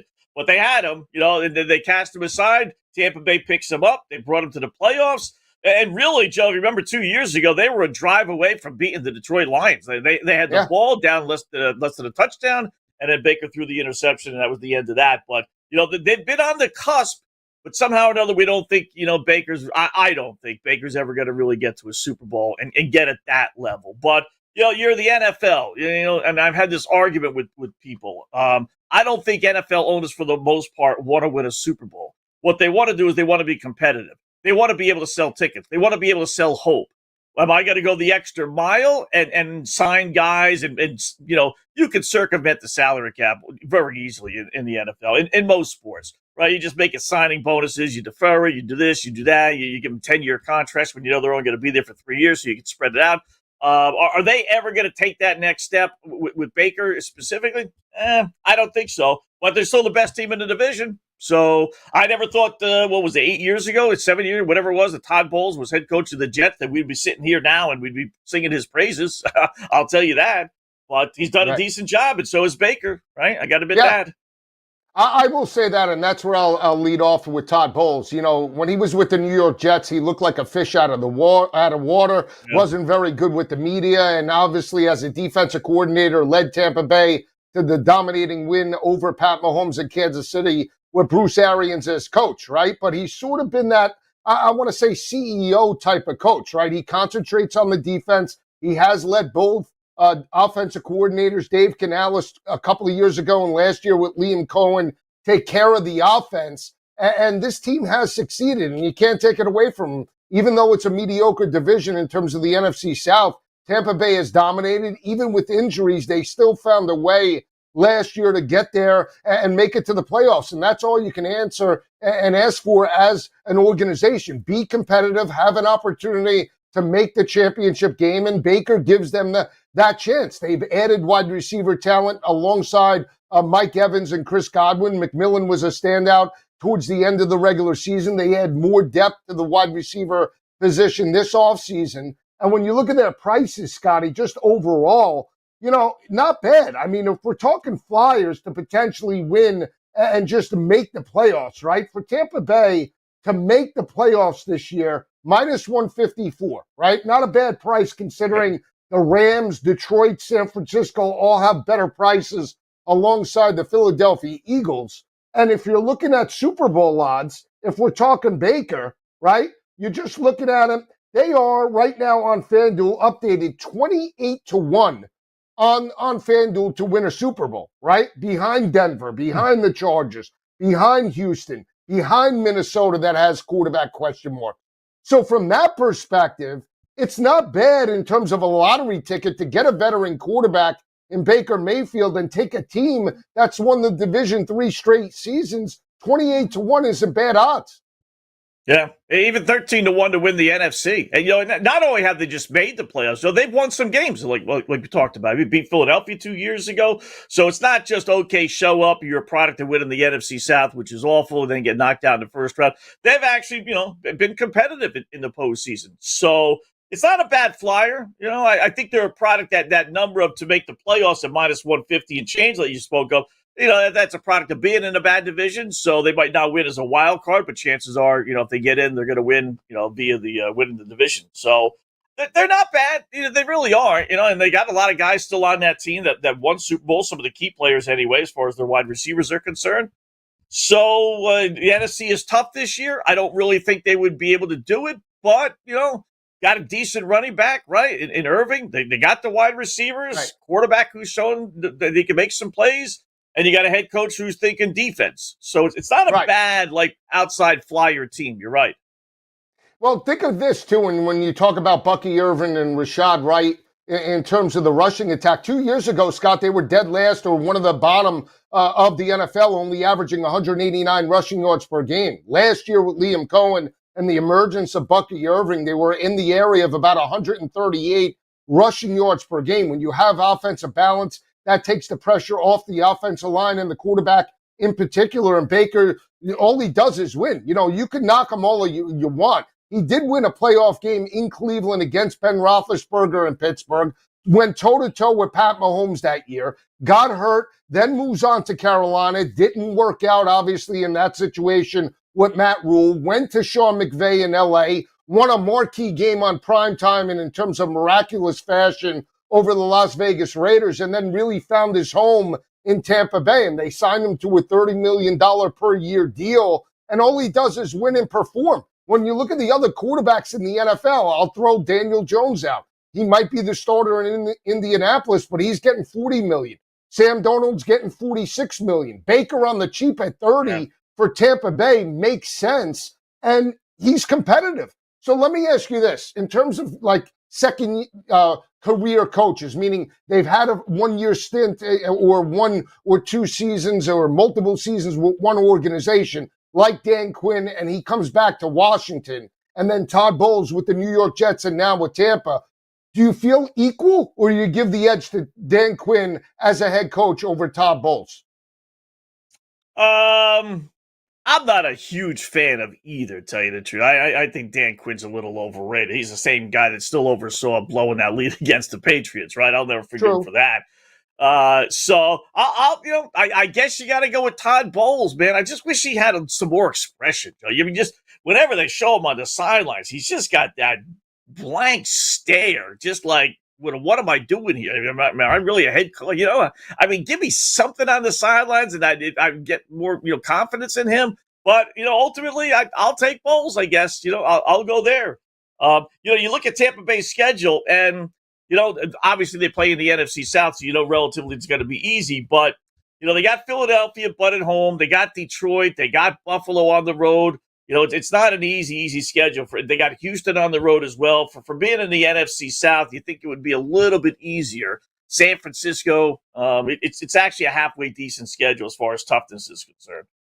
Well, let's not forget last year. Now, Philadelphia was banged up when they went into Tampa, but Tampa handed Philadelphia one of their only losses of the regular season, right? A.J. Brown was out of that lineup, but they beat them up on both sides of the football, and they beat them in the playoffs a couple of seasons ago, right? So, they are a team that does have an opportunity to potentially strike an upset in the playoffs. I think when we look at them big picture, it's like, can they make that run 3 straight or 2 straight games where they can find themselves in the Super Bowl? And if Baker somehow gets there, what a career in terms of 360. Not making it in Cleveland, and then all of a sudden with multiple organizations potentially being in a Super Bowl would be like a cherry on top for Baker Mayfield. Yeah, you'd have to look at it like, Joe, first game, they win the division, they'll get a home game, right? So second game, can they win at Philadelphia, at Detroit, maybe at L.A. or San Francisco if you think the Niners are going to bounce back this year? Can they win that second game? They came close a couple of years ago, but I don't. That's where you put Baker Mayfield in that next category, and I'm not quite ready to do that. Yeah, me neither. But at 13-1 to win the NFC and 28-1 to win a Super Bowl, not bad odds. When Scott and I return, we'll talk about some teams in the AFC playoff odds up next.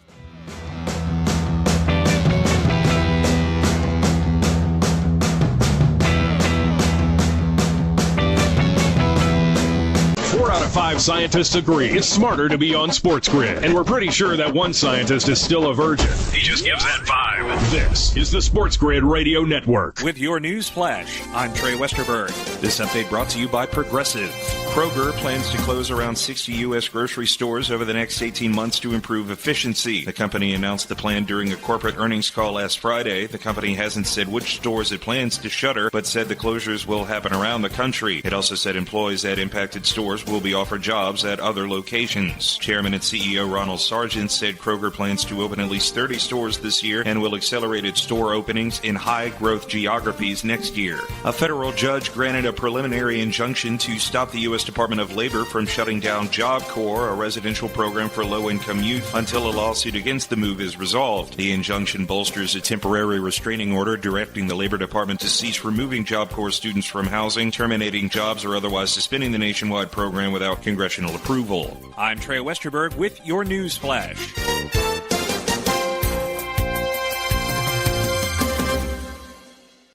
Have you heard? Kohl's Instant Kohl's Cash event is happening now. That's right. You can get $10 Kohl's Cash to use instantly when you spend $25 or more. Get it today and spend it today on summer must-haves from your favorite brands. Yep, you definitely don't want to miss this. Get instant Kohl's Cash while you still can at Kohl's and Kohl's.com. Offers end June 29th. Some exclusions apply. Coupons and Kohl's Cash do not apply to Sephora at Kohl's. See store or Kohl's.com for details. When you switch to Progressive and bundle your home and auto, you could save hundreds, and that's a surprising amount of money. Whoa, that's like farmer's market money. That's like give me a gallon of that locally sourced raw honey money. That's certified organic heirloom tomatoes in every imaginable color except red money. That's let's get 2 pounds of pink oyster mushrooms money. I'm not even sure I like pink oyster mushrooms. Guess it's time to find out, because you could save hundreds when you switch to Progressive and bundle. Then the world is your pink oyster mushroom. Progressive Casualty Insurance Company, affiliates, and other insurers. Not available in all states. There's something you should know and always remember. SportsGrid does not increase luck. We're your unfair advantage for the latest sports gaming information. If you're looking for luck, go find a horseshoe. This is the SportsGrid Radio Network. You're listening to Football Full Circle with Joe Lisi and Scott Wetzel. Back on Football Full Circle, Lisi and Wetzel breaking down the NFL. Some news surrounding Pittsburgh and their star defensive edge rusher TJ Watt. Some rumors, Scott, is that the deal will exceed Myles Garrett. $40 million salary. So twofold question for you here on this beautiful Thursday. Is Pittsburgh's playoff hopes, Super Bowl hopes contingent on TJ Watt? And more importantly, is he better than Myles Garrett productivity-wise and price tag-wise? I do like Watt. Maybe it's just because we watch more Steeler games over the last few years than we have Cleveland Brown games, for me anyway, because the Browns have been awful. So, but I do see Watt, and I do see him making plays and being in the mix of things, right? I see Garrett making sacks. I don't see him having an impact. So if I was going to pay a guy, it would be TJ Watt. But man, Joe, that's a lot of money, right? That's a lot of money. They could do it because they're only paying Aaron Rodgers, $13 million, which is basically like a rookie contract. So they're kind of, but what's going to happen next year when they have to sign a free agent or they're going to draft a guy? It's tough to have all these big time contracts on your roster and be able to have a decent team. So, if you're in the NFL, it's the cost of admission. Would I do it? I probably would, Joe. I really, as good as he is, and I think he's among the best. I can't pay a guy $40 million a year. I can't pay a quarterback that, let alone a defensive end that. No, I agree, Scott. I think TJ Watt's a great player. He's the face of the organization, and you want to reward him, and I get that. But if we're looking big picture, this defense as a whole was not dominant, right? Pittsburgh was not a dominant defense the way they were in the past, 10 to 15 seasons. So for me, a plus 148, Scott. Are you buying into them making the playoffs? I wouldn't. I would sell the 8.5. Yeah. I would sell Aaron Rodgers. I think he's absolutely terrible. I don't think he's a fit for the organization as a whole. Plus 148. You buying into the yes? No, not me neither. I saw him enough here with New York that he's basically done. Whether it's physical or mental, he's married now. Does he really want to play football? Does he really want to watch game films? Is this just a last hurrah? Like, what? It kind of goes back to the Larry Holmes day. I'll date myself here with boxing, where he lost a match. I forget who was with Tyson maybe, but he just basically said, you know what? I screwed you, boxing. I took a paycheck. I took a match. I knew I was going to lose, and you know what? This was my way of getting back at boxing, which for him was bad for him. I think this is the same thing with Aaron Rodgers. This is Aaron Rodgers. You know what? I want to get a paycheck here. Okay, let's say they go 10-7. Okay, is Aaron Rodgers lobbying for another year in Pittsburgh? 10-7, not a wild card berth. Let's say they get a victory, they go to the divisional round, and they lose. Is Aaron Rodgers the quarterback in 2026? Is Mike Tomlin the coach in Pittsburgh next season if that happens? There's good 10-7s and there's bad 10-7s. If it's a good 10-7 and he throws for 3,500 yards and we'll say 25 to 30 touchdowns, only a few interceptions, and then they just match up against one of the big boys. I don't know if the Steeler fans are willing to accept that because it's been a while since they've really been good in the postseason, right? But if it's a good 10-7 like that, I think Pittsburgh would be going back to Aaron Rodgers and saying, yeah, come back for one more year. Listen, we're going to draft a quarterback this year. He's going to be the quarterback for, future years, but we want you to kind of, be the middleman. So, yes, you come back. I think he would. I really do. Now, whether he wants to or not, I don't know. But I think they would, be welcoming him to come back. Yes. All right. You see, I'm like I'm 50-50 on it. I think if they go 10-7 and they're relying on Aaron Rodgers to string them along again in the offseason, I think this organization is in complete disarray. I think they're in a rebuild for years to come. They'll never get over the hump until they rip it down and start back with a fresh quarterback and a fresh face. If they're looking for plug-and-play guys every single season to just potentially maybe get to the playoffs or get to a championship game, it's not going to happen. And again, I keep going back to, if you're relying on that defense to carry you, we're not talking about the Eagles defense. We're not talking about Kansas City's defense where they could take a game over. We're talking about a bend but don't break type of defense that at times got absolutely gashed by better quarterbacks in the conference. So if that's the case, what are you really looking at big picture? TJ Watt's the best player potentially on that defense. They do want to take in Jalen Ramsey to solidify the secondary. But if we're looking upside, right? Pittsburgh, and I'll throw out another team, the Los Angeles Chargers, that right now have a minus 124 price with Harbaugh and Herbert. If I gave you $1,000 right now to make the playoffs, which one you take? Oh, Harbaugh and Herbert, definitely. Listen, Jim Harbaugh's a goof, and so is John, but I have more faith in him and in Herbert than I have in most coaches around the NFL. He's going to turn that team around. You want to do a little flyer, that's where it would be. As long as he can stay healthy. He's got some health issues, does Jim. But I would have more faith in Herbert and Harbaugh, that combination. And I'll say this real quickly about back to with Aaron Rodgers. We're going to have to go through the song and dance again because it is only a one-year contract.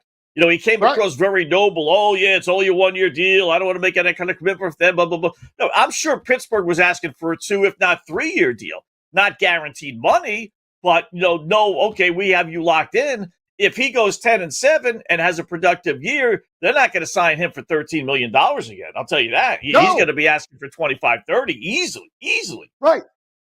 And that's the problem that they're in right now. That is the problem. By last year with Russell Wilson and Justin Fields, they should have just went with Fields, lured him, don't make him go to the New York Jets. They didn't allow that to happen, and now they're in purgatory because if he is somewhat successful, to your point, he's going to offer a bigger price tag, and then they have to make a decision, and then they're handcuffed. If you're looking right now, $310 for the Chargers, and you said you bought into them, right? Would you take a shot for them to unseat Kansas City in the division? I would. I would take a shot with them division. I'd take a shot with them conference. And, maybe not Super Bowl, but if you're going to do it, you might as well do all three. We'll come back with more prop bets right here on Football Full Circle.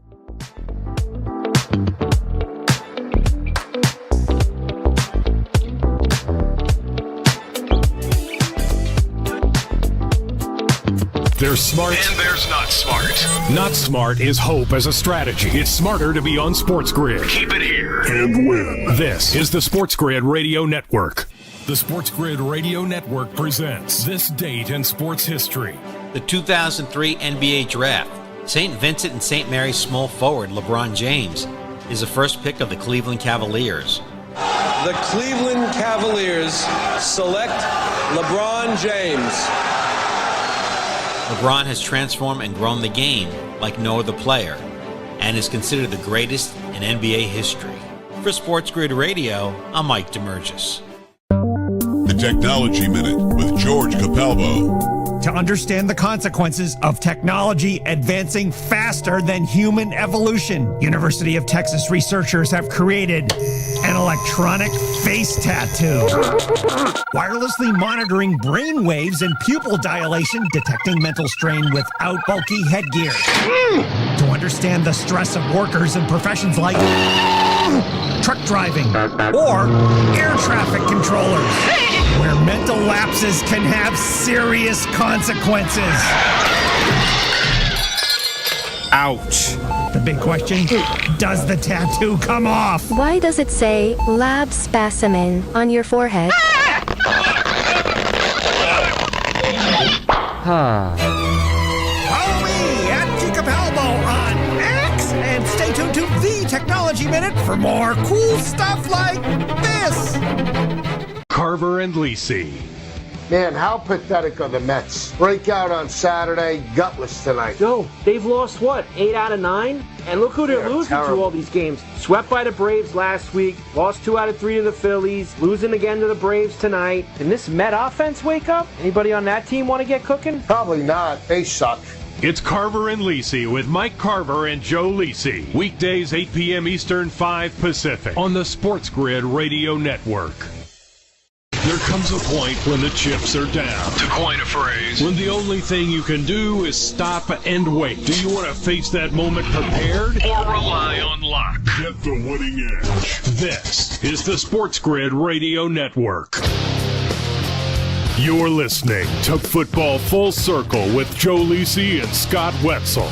All right, breaking down the prop bets right here on Football Full Circle. Lisi and Wetzel talking all things NFL. We left off talking about the Chargers and Steelers respectively. Scott, we didn't dive into one team that you brought up that you would bet on potentially to make the playoffs and even challenge for an AFC championship, Houston Texans with C.J. Stroud. Let's dive into C.J.'s numbers right now. 38-25 and a half right now on FanDuel. Juiced minus 114 either way. Early on, and we know Nico Collins is coming back. Tank Dell, obviously with that unbelievable injury, he'll miss potentially the whole regular season. Do you think CJ could get over that number? And can he challenge potentially for the season lead in the AFC? I'll go yes to both, although I don't think he'll beat Joey B. I think Cincinnati's, he's going to be a tough beat, him or even Jared Goff, but especially Joey B. They're going to be throwing the football all over the place after paying those wide receivers the money they did. Right? They're not doing that to hand the ball off this year. So I don't know if they would be able to do that. But as far as his number goes, listen, it couldn't have really been any worse than what it was last year, and he threw for 3,700 plus yards. So right. if things were so bad last year, and they were, and he still threw for 3,700, it's got to be at least a little bit better this year. That's one of those where if he stays healthy, I don't know how he doesn't throw for 3,800 yards. You know, are they ready to take the next step? You know, I'm not going to put him in the Baker Mayfield class, but I'll just bring it up because we talked about Baker. You know, are they getting to the point where they're going to be good, the Texans and C.J. Stroud, but are they ever going to be better than Joey B? Are they ever going to be better than Lamar Jackson? Or Patrick Mahomes? Is he ever going to elevate himself into that category and get his team to really challenge? Because you're number 3 when you've had the success he's had the first 2 years, Joe. It's kind of like, you know, time is running out, you know, for Houston before they have to pay him $1 gazillion, and now all of a sudden you can't afford all these free agents that they've been able to sign. So you really only have 2-3 more years. It's not quite put up or shut up time for him, but I do want to see some progress. And I would be surprised if he didn't throw for 4,000 yards this year. If you're looking at a measuring stick and you're looking at last year and just go to both games against Kansas City, right? The first game that they played was on a Saturday. Tank Dell catches the touchdown pass. He obviously dislocates and does major damage to his knee, and they lose that game, I believe, by 8 points in the fourth quarter, right? They go toe-to-toe with Kansas City. They batter Pat Mahomes. They sack him early and often. They're within striking distance. They should have covered that line. And all of a sudden, you know, what transpired in the final 5 minutes didn't allow that to happen. But from a defensive perspective, Scott, they're there. You can make the argument if Tank Dell was healthy, let's say in that regular season game towards the end of the regular season, I think it was week 15, 16, or 14 in that area, they could have knocked off Kansas City. And if they had a full wide receiver core on the road with Tank Dell in that lineup, maybe they pull that game out. The question remains, are you buying in outside of Nico Collins, which he did break down last year? Are you buying in now to Christian Kirk that they get from Jacksonville? Are you buying in to the 2 Iowa State wide receivers, Noel and Higgins, that they took in the draft? If so, and now the emergence on top of Joe Mixon of Nick Chubb, this offense could be humming this year. The question was never the defense. The defense carried them against Kansas City and the Chargers win in the playoffs. Can the offense catch up with those wide receivers this season? Yeah. And Chubb, obviously, as you mentioned, in the backfield. Yeah, they only allowed more than 20 points 5 times last year. You know, for a 17, 18, 19-game schedule, when you include the playoffs with 23 with Kansas City. So we'll just say regular season. 5 times in the regular season, they allowed more than 20 points. That's pretty good, you know, in today's day and age, the way the teams throw the football and everything else. I would think they would be able to. Again, you got another year where the division probably is so-so at best, right? Maybe Jacksonville does something, but how long is that going to last? You got to figure one of these teams, the other 3, someone's got to emerge eventually and pose a real challenge to them. So, you know, they're still in the perfect spot. I like the additions. I'm a little surprised the Browns wouldn't have tried to re-sign Chubb. I know he didn't look good the last 3-4 games that he came back from his injury last year, but man, if he can gain anything close to his old form, that's a great addition. The wide receivers, they improved. They did a little something to help themselves there. I think this is a decent bounce back year. But again, like we said with Tampa Bay, next round game, you know, you're going to get a home game, right? So you could beat the Chargers. Are you going to be able to beat Cincinnati or Kansas City or, you know, Baltimore on the road second round? It's tough. Tough. Yeah, 12-1 to win the championship. When we come back, We'll talk more Houston Texans, other teams that are playoff bound.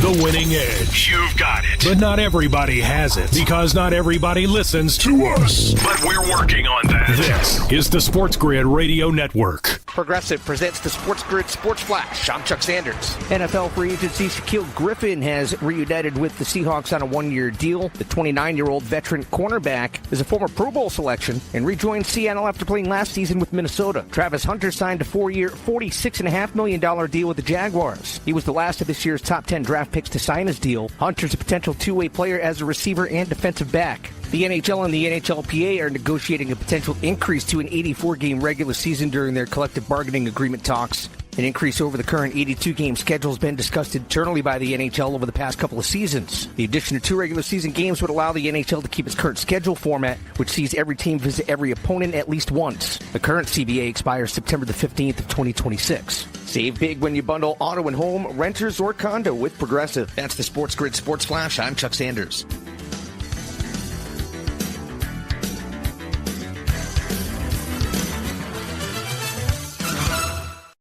Have you heard? Kohl's Instant Kohl's Cash event is happening now. That's right. You can get $10 Kohl's Cash to use instantly when you spend $25 or more. Get it today and spend it today on summer must-haves from your favorite brands. Yep, you definitely don't want to miss this. Get instant Kohl's Cash while you still can at Kohl's and Kohl's.com. Offers end June 29th. Some exclusions apply. Coupons and Kohl's Cash do not apply to Sephora at Kohl's. See store or Kohl's.com for details. If you need to hire, you know it takes time. Well, what if you could meet with qualified candidates the very next day? Now you can with Zip Intro from ZipRecruiter. You simply pick a time and it does all the work of finding and scheduling qualified candidates for you. Then you choose who you want to talk to and meet with great people on back-to-back video calls as soon as the next day. Try Zip Intro for free at ZipRecruiter.com/free. Zip Intro. Post jobs today. Talk to qualified candidates tomorrow. You're listening to SportsGrid. Spreading the winning edge far and wide. Terrestrial, internet, TV, satellite, and don't forget our mobile app. Face it. The winning edge is everywhere. Somewhere there's a squirrel frustrated he can't get a phone. This is the SportsGrid Radio Network. You're listening to Football Full Circle with Joe Lisi and Scott Wetzel. Back on Football Full Circle, Lisi and Wetzel talking all things NFL. We've been breaking down some teams left off with C.J. Stroud and the Houston Texans. Scott, just went to look at the conference odds for the AFC, and I mentioned Houston at 12-1, ahead of the Chargers and Broncos, respectively. Chargers are 13-1, Broncos 14-1. The love that Mike Vrabel, and I know we continue to beat this drum, but the love that Mike Vrabel, Drake May, and this team are getting right now in terms of the championship odds, 31-1 to win the conference, ahead of Jacksonville at 34-1, ahead of the Colts at 35-1, ahead of the Dolphins at 37-1. I mean, you got to be kidding me. I mean, I'm not suggesting that Mike Vrabel isn't a better upgrade than Gerard Mayo, but this team is still in a complete rebuild. We know that they're potentially not winning the division on how dominant Buffalo has been. And you're telling me they have better odds than veteran quarterbacks like Trevor Lawrence and even in Daniel Jones, that has potentially one of the best running backs in Jonathan Taylor on his side? I just don't see the mindset and the value on New England this year. Yeah, I don't get it either, Joe. And their over-under is 7.5 juice to the over. So if you think they're getting 8, you got to lay minus 160. Who's thinking they're going 8-9? I mean, are you serious?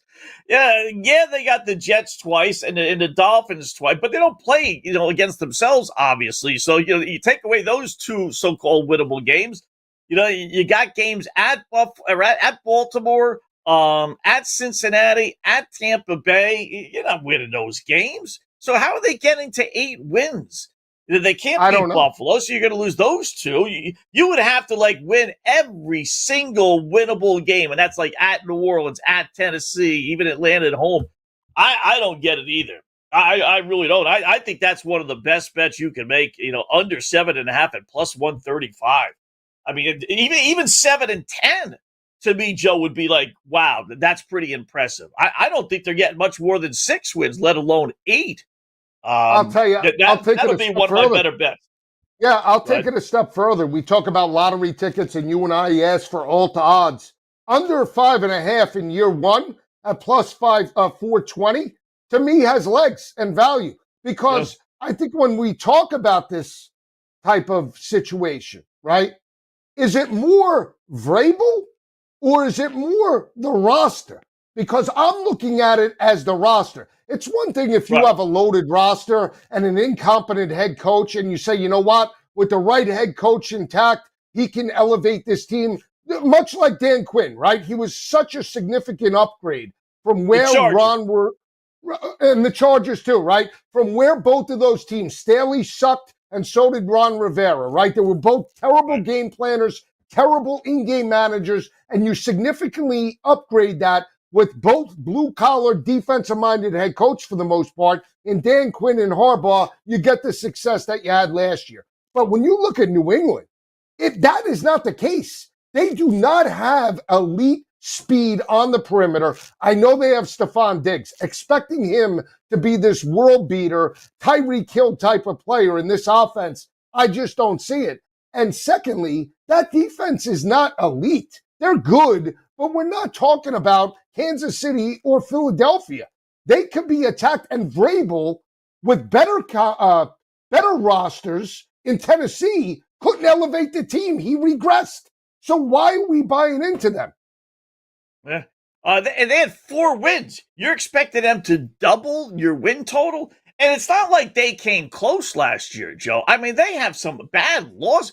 24-3 to the Jets, 41-21 to Houston, 32-16 to Jacksonville, 34-15 to our Dolphins. They lost by 13 at Arizona. They lost by 33 at the Chargers. It's not like, and one of their 4 wins came against a Buffalo team that wasn't trying to close out the regular season. So they really only had 3 wins last year.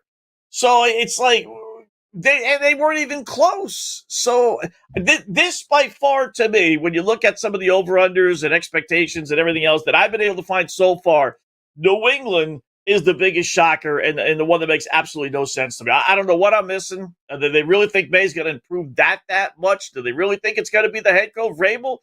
Again, it's not like they came close last year. They just need that guy to push them over the hump. I think under that's a great 7.5. bet. Under 8.5. I'm with you. Yeah, under 7.5. I'm with you. Under 7.5 plus 135, under 5.5 at plus 420 are going to make my ticket. I just don't see it. Again, I'm not buying into it. If I'm wrong, I'll be dead wrong. But I'd much rather buy into a roster that I believe in as opposed to one I don't. Let's take a deeper look at Minnesota. We touched on it a little bit in terms of J.J. McCarthy. You know, what can he bring this team? But let's talk about the expectations of Minnesota. You look at the total right now, 8.5. Okay, that's a Sam Darnold number to me, right? That 8.5 is based on the productivity that Sam Darnold put up last year with 36 touchdowns. We have a quarterback in J.J. McCarthy that hasn't answered the bell to this point. There's most likely going to be growing pains. You look at the 8.5 total, slightly, you could say heavily juiced to the over, Scott, at minus 150. Minus 150 to the over, not the under. I like the under here too, plus 125.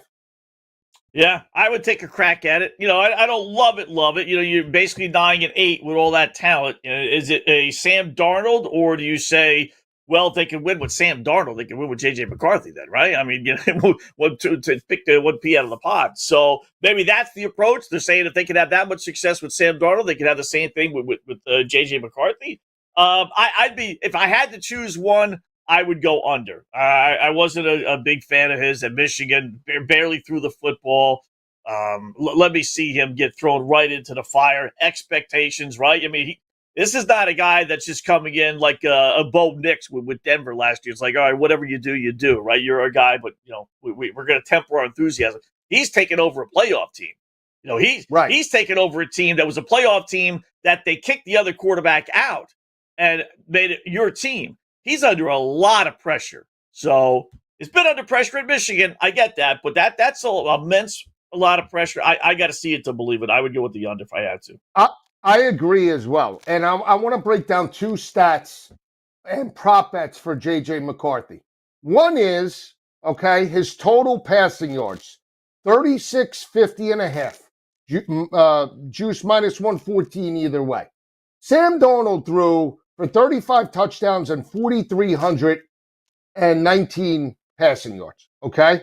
If you take 75% of that production in terms of yardage, you come up with 3,239 passing yards, under the 36.50 and a half. So my question is JJ expected to do 100% of Sam Darnold, or are we in agreement, just like Drake May and some of the other quarterbacks that started last year, like Caleb Williams, can we expect at least maybe at the most only 80%? Because if you look at his numbers, that's not the case. They're putting in 36.50, which is 400 yards more than 75 of the production that they got last year, and he hasn't made it an NFL career start. Yeah. This would be a rare underplay for me for a quarterback passing yard. And we got Sam Howell, who they brought in as a backup, who's, halfway decent. I actually liked what Sam Howell did 2 years ago in Washington. I'm a little surprised. Not bad, 21 and 21. Yeah, he was pretty good. He was. So I think that if McCarthy, point being, fails, or God forbid gets hurt again, then it's like, all right, we do have Sam Howell. We got a guy that we kind of believe in as well, young quarterback. We'd throw him in there a little bit sooner than we would if they didn't have any, experienced quarterback back there. So, yeah, I don't think he's throwing for 3,800 yards. I think they're going to be conservative, and they're going to be conservative with him, right? I mean, they're not going to have him coming out throwing the ball 40 times. So, yeah, that is the question. Jordan Addison with some off the field situations and scenarios. How does that affect them? 24 and a half is his passing touchdowns. We'll come back and discuss it next.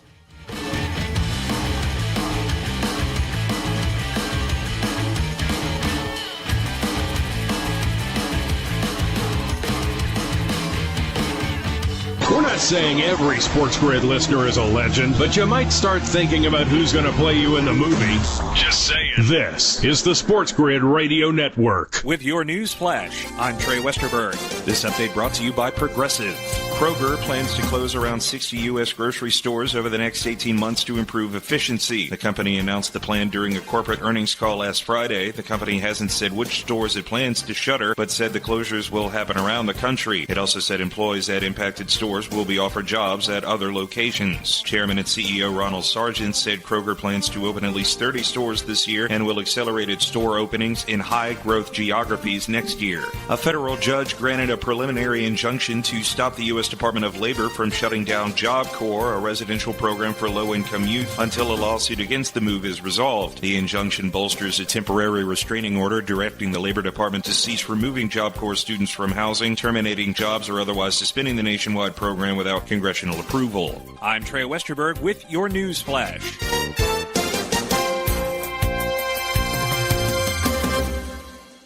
If you have unfiled taxes or are in debt to the IRS, this is important news. Did you know the IRS has programs specifically designed to help people struggling with tax debt? Powerful tax assistance programs that can save you thousands if you qualify. No one knows these programs better than the experts at Optima Tax Relief, America's most trusted tax resolution firm, A-rated by the Better Business Bureau. Their award-winning team of tax attorneys and licensed professionals have resolved over $1 billion of tax debt for their clients. One call to Optima can start the process, helping to end your worries about wage garnishment, asset seizure, and other IRS actions. Make sure you're getting the best options to solve your tax problems. Call the experts at Optima today for a free confidential consultation. Call 800-473-9933. 800-473-9933. 800-473-9933. Optima Tax Relief. Some restrictions apply. For complete details, please visit OptimaTaxRelief.com. Remember when you were thankful you could just get AM and FM? Things have progressed. Now even an app on your phone can give you a 21st century thrill with that little drop of heaven called the deposit notification. This is the SportsGrid Radio Network. You're listening to Football Full Circle with Joe Lisi and Scott Wetzel. Back on Football Full Circle, we left off talking about J.J. McCarthy and the Minnesota Vikings. I left off talking about J.J.'s passing touchdown total. It's 24.5, minus 122 to the over, minus 108 to the under.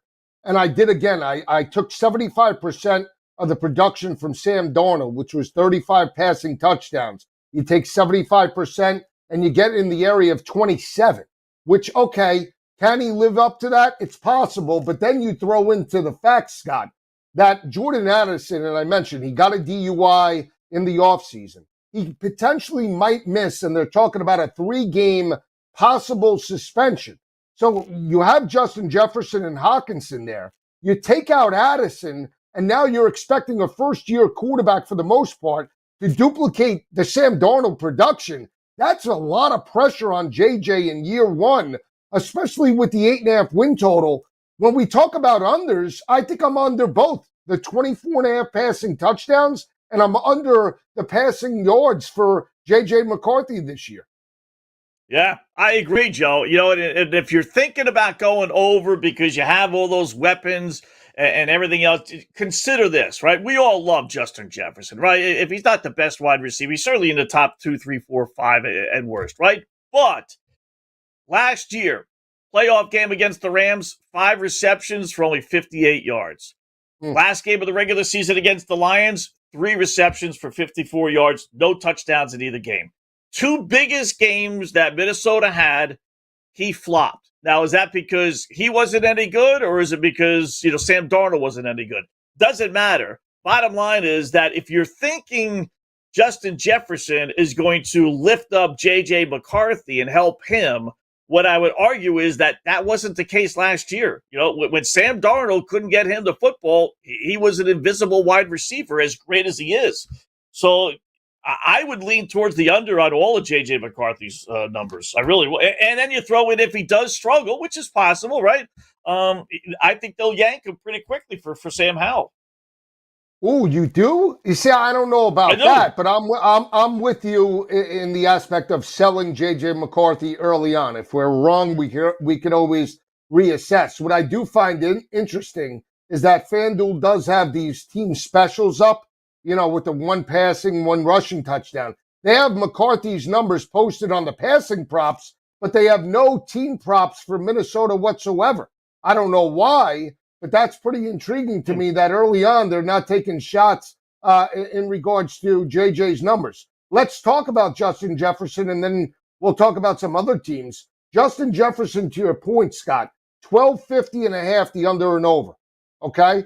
If Darnold's there, I think he blows through that number. With Darnold not in the lineup, you taking the under? I think I'm taking the under. I think I am. Because you know how these rookie, and I know he's not a rookie, but first year in essence quarterbacks, right? Where they're going to throw the ball short. They're not going to be throwing the ball deep to Justin Jefferson. I might go over on Hawkinson or Addison if he ends up, getting his, situation settled. I would be more inclined to go over on those guys than I would the guy who's running 30 yards down the field and you got to hit him on a dime. I don't think, first year in essence quarterbacks are too comfortable doing that. And I think they would keep it really conservative with him as well.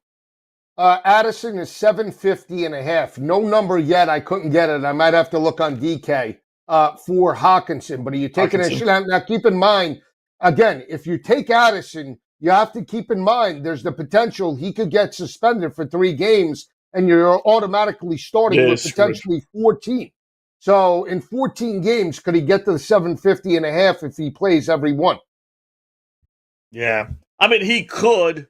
Then you throw in maybe he doesn't play the last game of the regular season because it's meaningless. Now you're down to 13 games. So I would definitely wait to see if he's going to get any kind of suspension before I put that bet in. Yeah, I agree with you. I'm not willing to jump in on Addison. If they do post a touchdown prop on Jordan Addison, I would much rather take that as a secondary option, especially if teams take away Justin Jefferson in terms of the passing attack. Here's one that we'll keep it in terms of the receivers. We're looking at prop bets for 2025. We'll keep it in the division. We talked about Minnesota, Detroit. Jamison Williams, Scott, 875.5, minus 114 either way. He is the home run hitter. We know that St. Brown gets his targets, gets his yards, and gets his receptions. But Jamison Williams is the explosive playmaker. 875.5. to me is light. I would take the over for him. He had 1,000 yards last year. So if he had 1,000, even if he regresses 10%, you're still at 900, right? Yeah. Is this Lions offense, and I'm not saying it like it won't be, but is the Lions offense going to be as good as it's been? Are all the running backs, going to get their numbers? Because you think, oh, yeah, are the wide receivers, St. Brown and Williams, are they going to get their numbers? I mean, are they going to put, basically 30 to 40 points on the board every single game again? Or is there just going to be some regression somewhere along the line? But, he's no fluke. He had 100 yards receiving, 1, 2, 3. I'm looking at the numbers now. 3 times in the regular season, 80 plus a few more. I mean, he's a legit big-time wide receiver that works great in that system. But is that offense? Is Jared Goff an injury waiting to happen? Is he going to turn back into Jared Goff? I hate the guy predicted injury, but, we still don't believe in Jared Goff, right? We still have doubts about Jared. I believe in Jared Goff in the regular season. You want to take it and say, he's a question mark in a playoff type of situation outside the dome. I would buy that. But I will say this, and we always talk about coordinators. Coordinators could be less or more aggressive than their predecessor. And that matters in this type of situation, right? Even though you have a guy in-house, he might on first down want to run the football as opposed to utilize play action and vice versa. That's where you have the lack of productivity, where if you get a coordinator in a rhythm, then you can make an obvious assessment and say this over the course of 17 games will play out, right?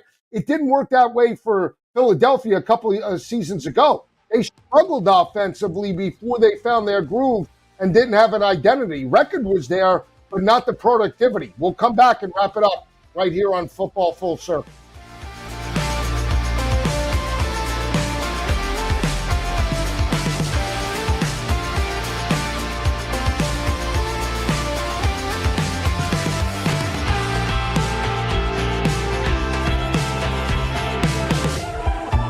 Luck is winning the lottery. Strategy is settling your divorce before cashing in the ticket. It's smarter to be on SportsGrid. Get the winning edge. This is the SportsGrid Radio Network. SportsGrid TV and radio networks are the premier streaming video and audio channel dedicated to serving the sports wagering audience. Found on major smart TV platforms and streaming on SportsGrid Radio and SiriusXM Channel 159. SportsGrid's real-time data, expert commentary, and entertaining analysis transform viewers into informed sports enthusiasts. Our weekday radio lineup begins with the early line at 8 a.m. Eastern with Ben Stevens and Donnie Rightside. Donnie joins Kevin Walsh on Moneyline at 11 a.m. Eastern, followed by Football Full Circle at noon Eastern. Kaplan and crew join the party at 1 p.m. Eastern, and Pharrell Coast to Coast keeps things rolling from 3 to 6 p.m. Eastern. Get in the mix with Kevin Walsh and Game Time Decisions at 6 p.m. Eastern. Evenings simmer with Carver and Lisi, then boils over with Gabe Moritzi on Sports Rage Late Night at 10 p.m. Eastern. To find out where to find SportsGrid that's best for you, go to SportsGrid.com. It's smarter to be on SportsGrid.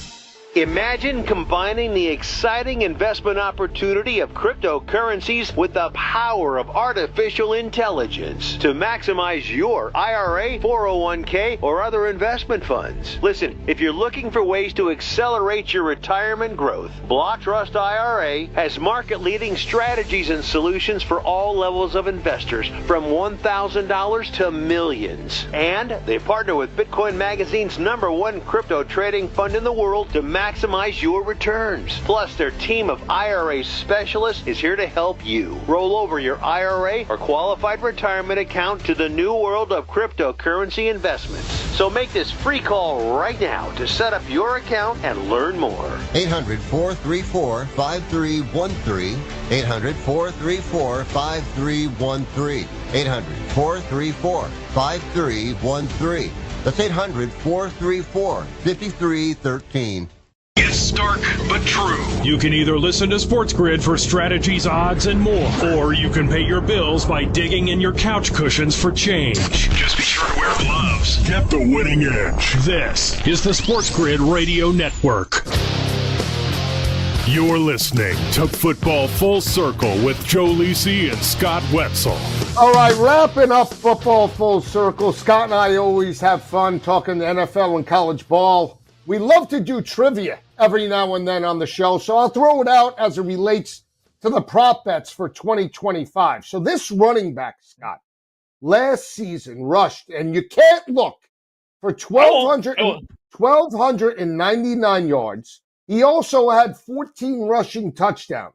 Why is that important? Well, this year, the prop bet in terms of the touchdown market is only 10.5 at -114 either way. And the rushing total is 1,500 rushing yards. Want to take a guess on what the running back is? I'll give you a hint. NFC. Okay, I was going to go with an AFC guy, so now it's NFC. So how many yards did he rush for? You said 1,200 and change? 1,299, and they're only giving you 1,500 this year in 2025. 300 yards less, basically. It's got to be a veteran. It's got to be an older guy then. Okay. So okay. How about what's his face with Green Bay? Josh Jacobs. Answer Josh no. Jacobs. Nope. The answer is Kyren Williams for the LA Rams. Oh, Rams. Now, he's not that old of a running back. Very young. No, he's young Notre Dame guy, productive. And we know LA wants to run the football. Now, the only issue is they did draft Blake Corum a couple of seasons ago, right? Blake was in the lineup last year. So when you look at dual, type of carries, just the way Detroit with Montgomery and Jahmyr Gibbs, but is it going to be 300 yards less and 4 less rushing touchdowns for a team that loves to run Kyren Williams each and every week? I don't think so. I like both totals. Yeah. I'd go more yards than maybe touchdowns, because touchdowns, you just never know. But yards are like, he's going to get yards. And you may say, well, they've run a Devontae Adams and all that stuff. They're going to throw. Yeah, but you know what? You always have to run the ball. You just always do, right? So how he doesn't get 1,000, like we said many times, Joe, these are all, it's basically you're betting on whether they stay healthy or not. If they stay healthy, if you look at what they did last year to what the numbers they're giving you this year, across the board, they're 100 to 200 yards less. Wide receivers, quarterbacks throwing the ball, running backs running the ball. It's just, I've done this market for a couple of years. It sounds easier than it really is, because, man, I tell you, it's amazing how many times these guys get hurt and they don't get their numbers. So, but he's a young guy, so that would be a guy that wouldn't be so susceptible to an older guy getting hurt. So I like that a lot. So let's flip the script. We'll keep it in the NFC. We talked at length about Minnesota, right? How it relates to the receivers and their quarterback, J.J. McCarthy. We broke down all of those prop bets in the previous segments. Let's talk about the running back position, because they do bring back Aaron Jones. Aaron Jones last year, 1,138 rushing yards, 5 rushing touchdowns. You look at Aaron Jones's rushing total this year, 750.5, Scott, -114 either way. Now, he has dealt with, as we know, hamstring injuries, certain injuries that have kept him out. But is it enough, Scott, to make him have 400 yards less rushing on the ground? I don't think so. Now, the touchdown market, let me see if we could get it, because I don't think he's up there. Might have to go to a different book. But the touchdown market, where I would be inclined to bank on Aaron Jones bouncing back over 5 this season. Yeah, he only had 5. That is a small number, right? But I think they're going to be running the ball a lot more. So, because of the quarterback issue that we talked about with McCarthy. How doesn't he get 750? Again, stay healthy. He could get 750 through 10 games, let alone 17, right? I mean, that's about on average. I mean, off the top of my head, what's it, like 35, 40 yards tops? Yep. Divide 750 by 15. I mean, so, yeah, you have to like that. You just have to. I like it as well. Now, you talk about the running back room. Jordan Mason comes over from San Francisco. We know that he backed up, obviously, Christian McCaffrey. Ty Chandler's still there. But even if they split the carry, Scott, with Jordan Mason, Aaron Jones could catch the football out of the backfield. He's a different type of back. He's still the starter. When Aaron Jones rushes for basically 75 to 100 yards per game, more times than not, Minnesota wins. So we'll see how it plays out this season. Scott and I will be back tomorrow breaking down all NFL coverage for Danny Ohlers and Scott Wetzel. I'm Joe Lisi. Have a great day, everyone. We'll see you tomorrow.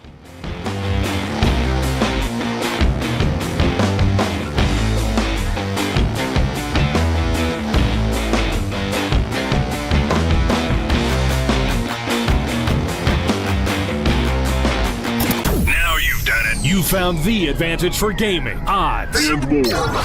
But we call it the winning edge for short. This is the SportsGrid Radio Network.